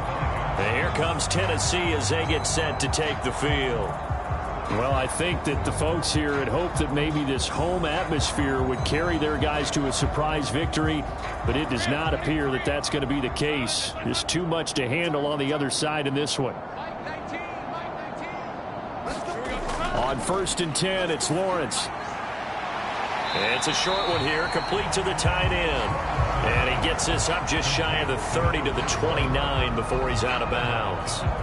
2nd and 6, just inside the 30. Here's Lawrence. And his throw is incomplete. So after the 2nd down incompletion, they'll come up now against a 3rd and 6. From the gun, it's Lawrence. And now here is another interception. Picked off by Jamal Adams. And they have the football and will set up shop at the 33-yard line. Well, they've got the huge lead. Now they have another interception on the defensive side. Seems like everything they touch in this one, Charles, turns to gold. And they have to be awfully happy right there to get what appears to be one more for the road. It helps seal away one of their best efforts of the season. The Dallas offense back out onto the field. And after the interception, they are sitting in an even better spot with the ball and a comfortable 4th quarter lead. They'll try and run some clock here as they keep it on the ground. 74 yards for him on the ground now and 3 touchdowns to go along with it. Ball on the 27. Here's a 2nd and 4. And they'll keep leaning on the running game. Back to the ground. And inside the 20 before he's brought down. Give him 10 there. Good enough for a Cowboy 1st down. At carries like that, that's how they're going to continue to salt this thing away here, Charles, in the 4th quarter. Yeah, how about that? A new set of downs. Clock continues to move. No better way to close out a game than to tap those mastodons you have up front and say, guys, keep pounding them. Let's keep the ball, keep their offense on the sidelines, and let's close this one out.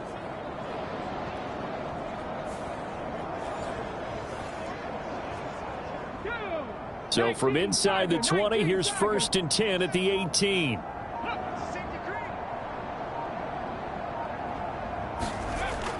They'll look to throw here. And Watson has it right side. And able to get this down inside the 15, either the 13 or 14 before he's out of bounds. It'll go as a gain of 4, and that'll bring up 2nd down.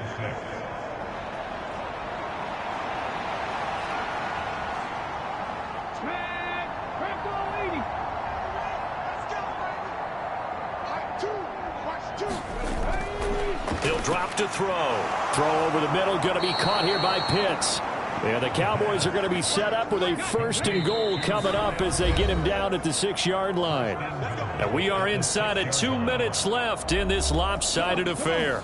So the Cowboys in possession of the football here as we get you reset.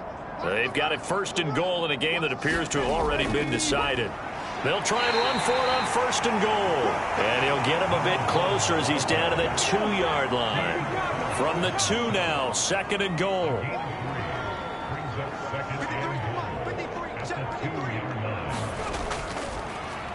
They'll try to run this one in. And they are going to score again. Yet another touchdown as they just add to their totals. Another touchdown here in the 4th quarter. And, Charles, I think we can start to consider that this undefeated streak of theirs is going to be safe for another week. And, partner, you don't make it this far into a season without a loss unless you're getting contributions from both sides of the ball and sometimes even your special teams. And that's been true today. Each side helping guide them to this late lead.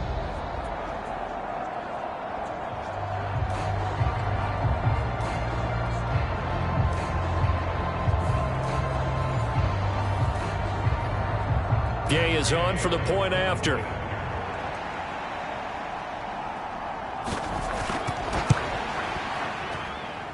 And he's been a busy man, 5 for 5 now as he knocks another one through to extend the lead. A drive that time of 6 plays, and it's culminated by a 2-yard touchdown run.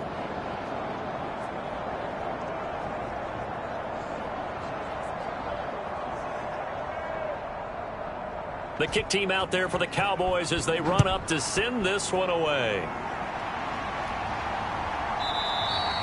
And no thought to bring this one out. He'll just go down to a knee, and they'll take over at the 25. Here's Tennessee ready to begin this drive offensively. At this point, partner, things looking pretty bleak. They still haven't scored here in the fourth quarter, facing the big deficit.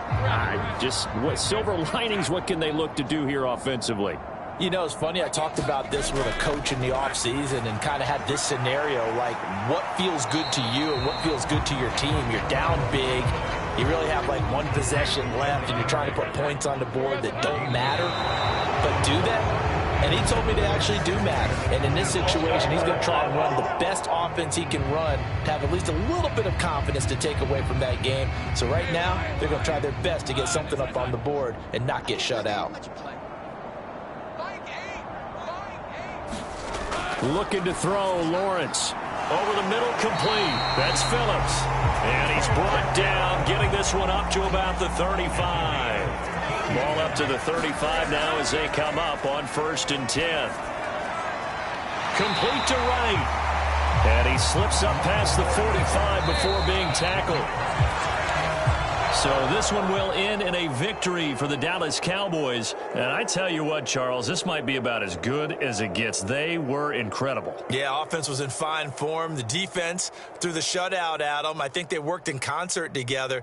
What I like about the offense was they held the ball pretty well. You know, time of possession, exactly what they were looking for in this one, and that helped out their defense. Didn't have to be out there the entire time. So when you do that and you're out there fresh playing, off a little extra spring in your step, and it showed up in this one. They had a ton of spring in their step. Impressive victory. So for Dallas, they remain as hot as anyone, 6-0 now through the first month and a half. And they'll be able to enjoy this one through the bye week before they get back at it again. Meanwhile, for the Titans, they can't quite seem to turn things around as they fall into 2-4 now on the year. And they'll get a chance to redeem themselves at home next week. And for Charles Davis and our entire crew here at EA Sports, I'm Brandon Gaudin saying so long, everybody.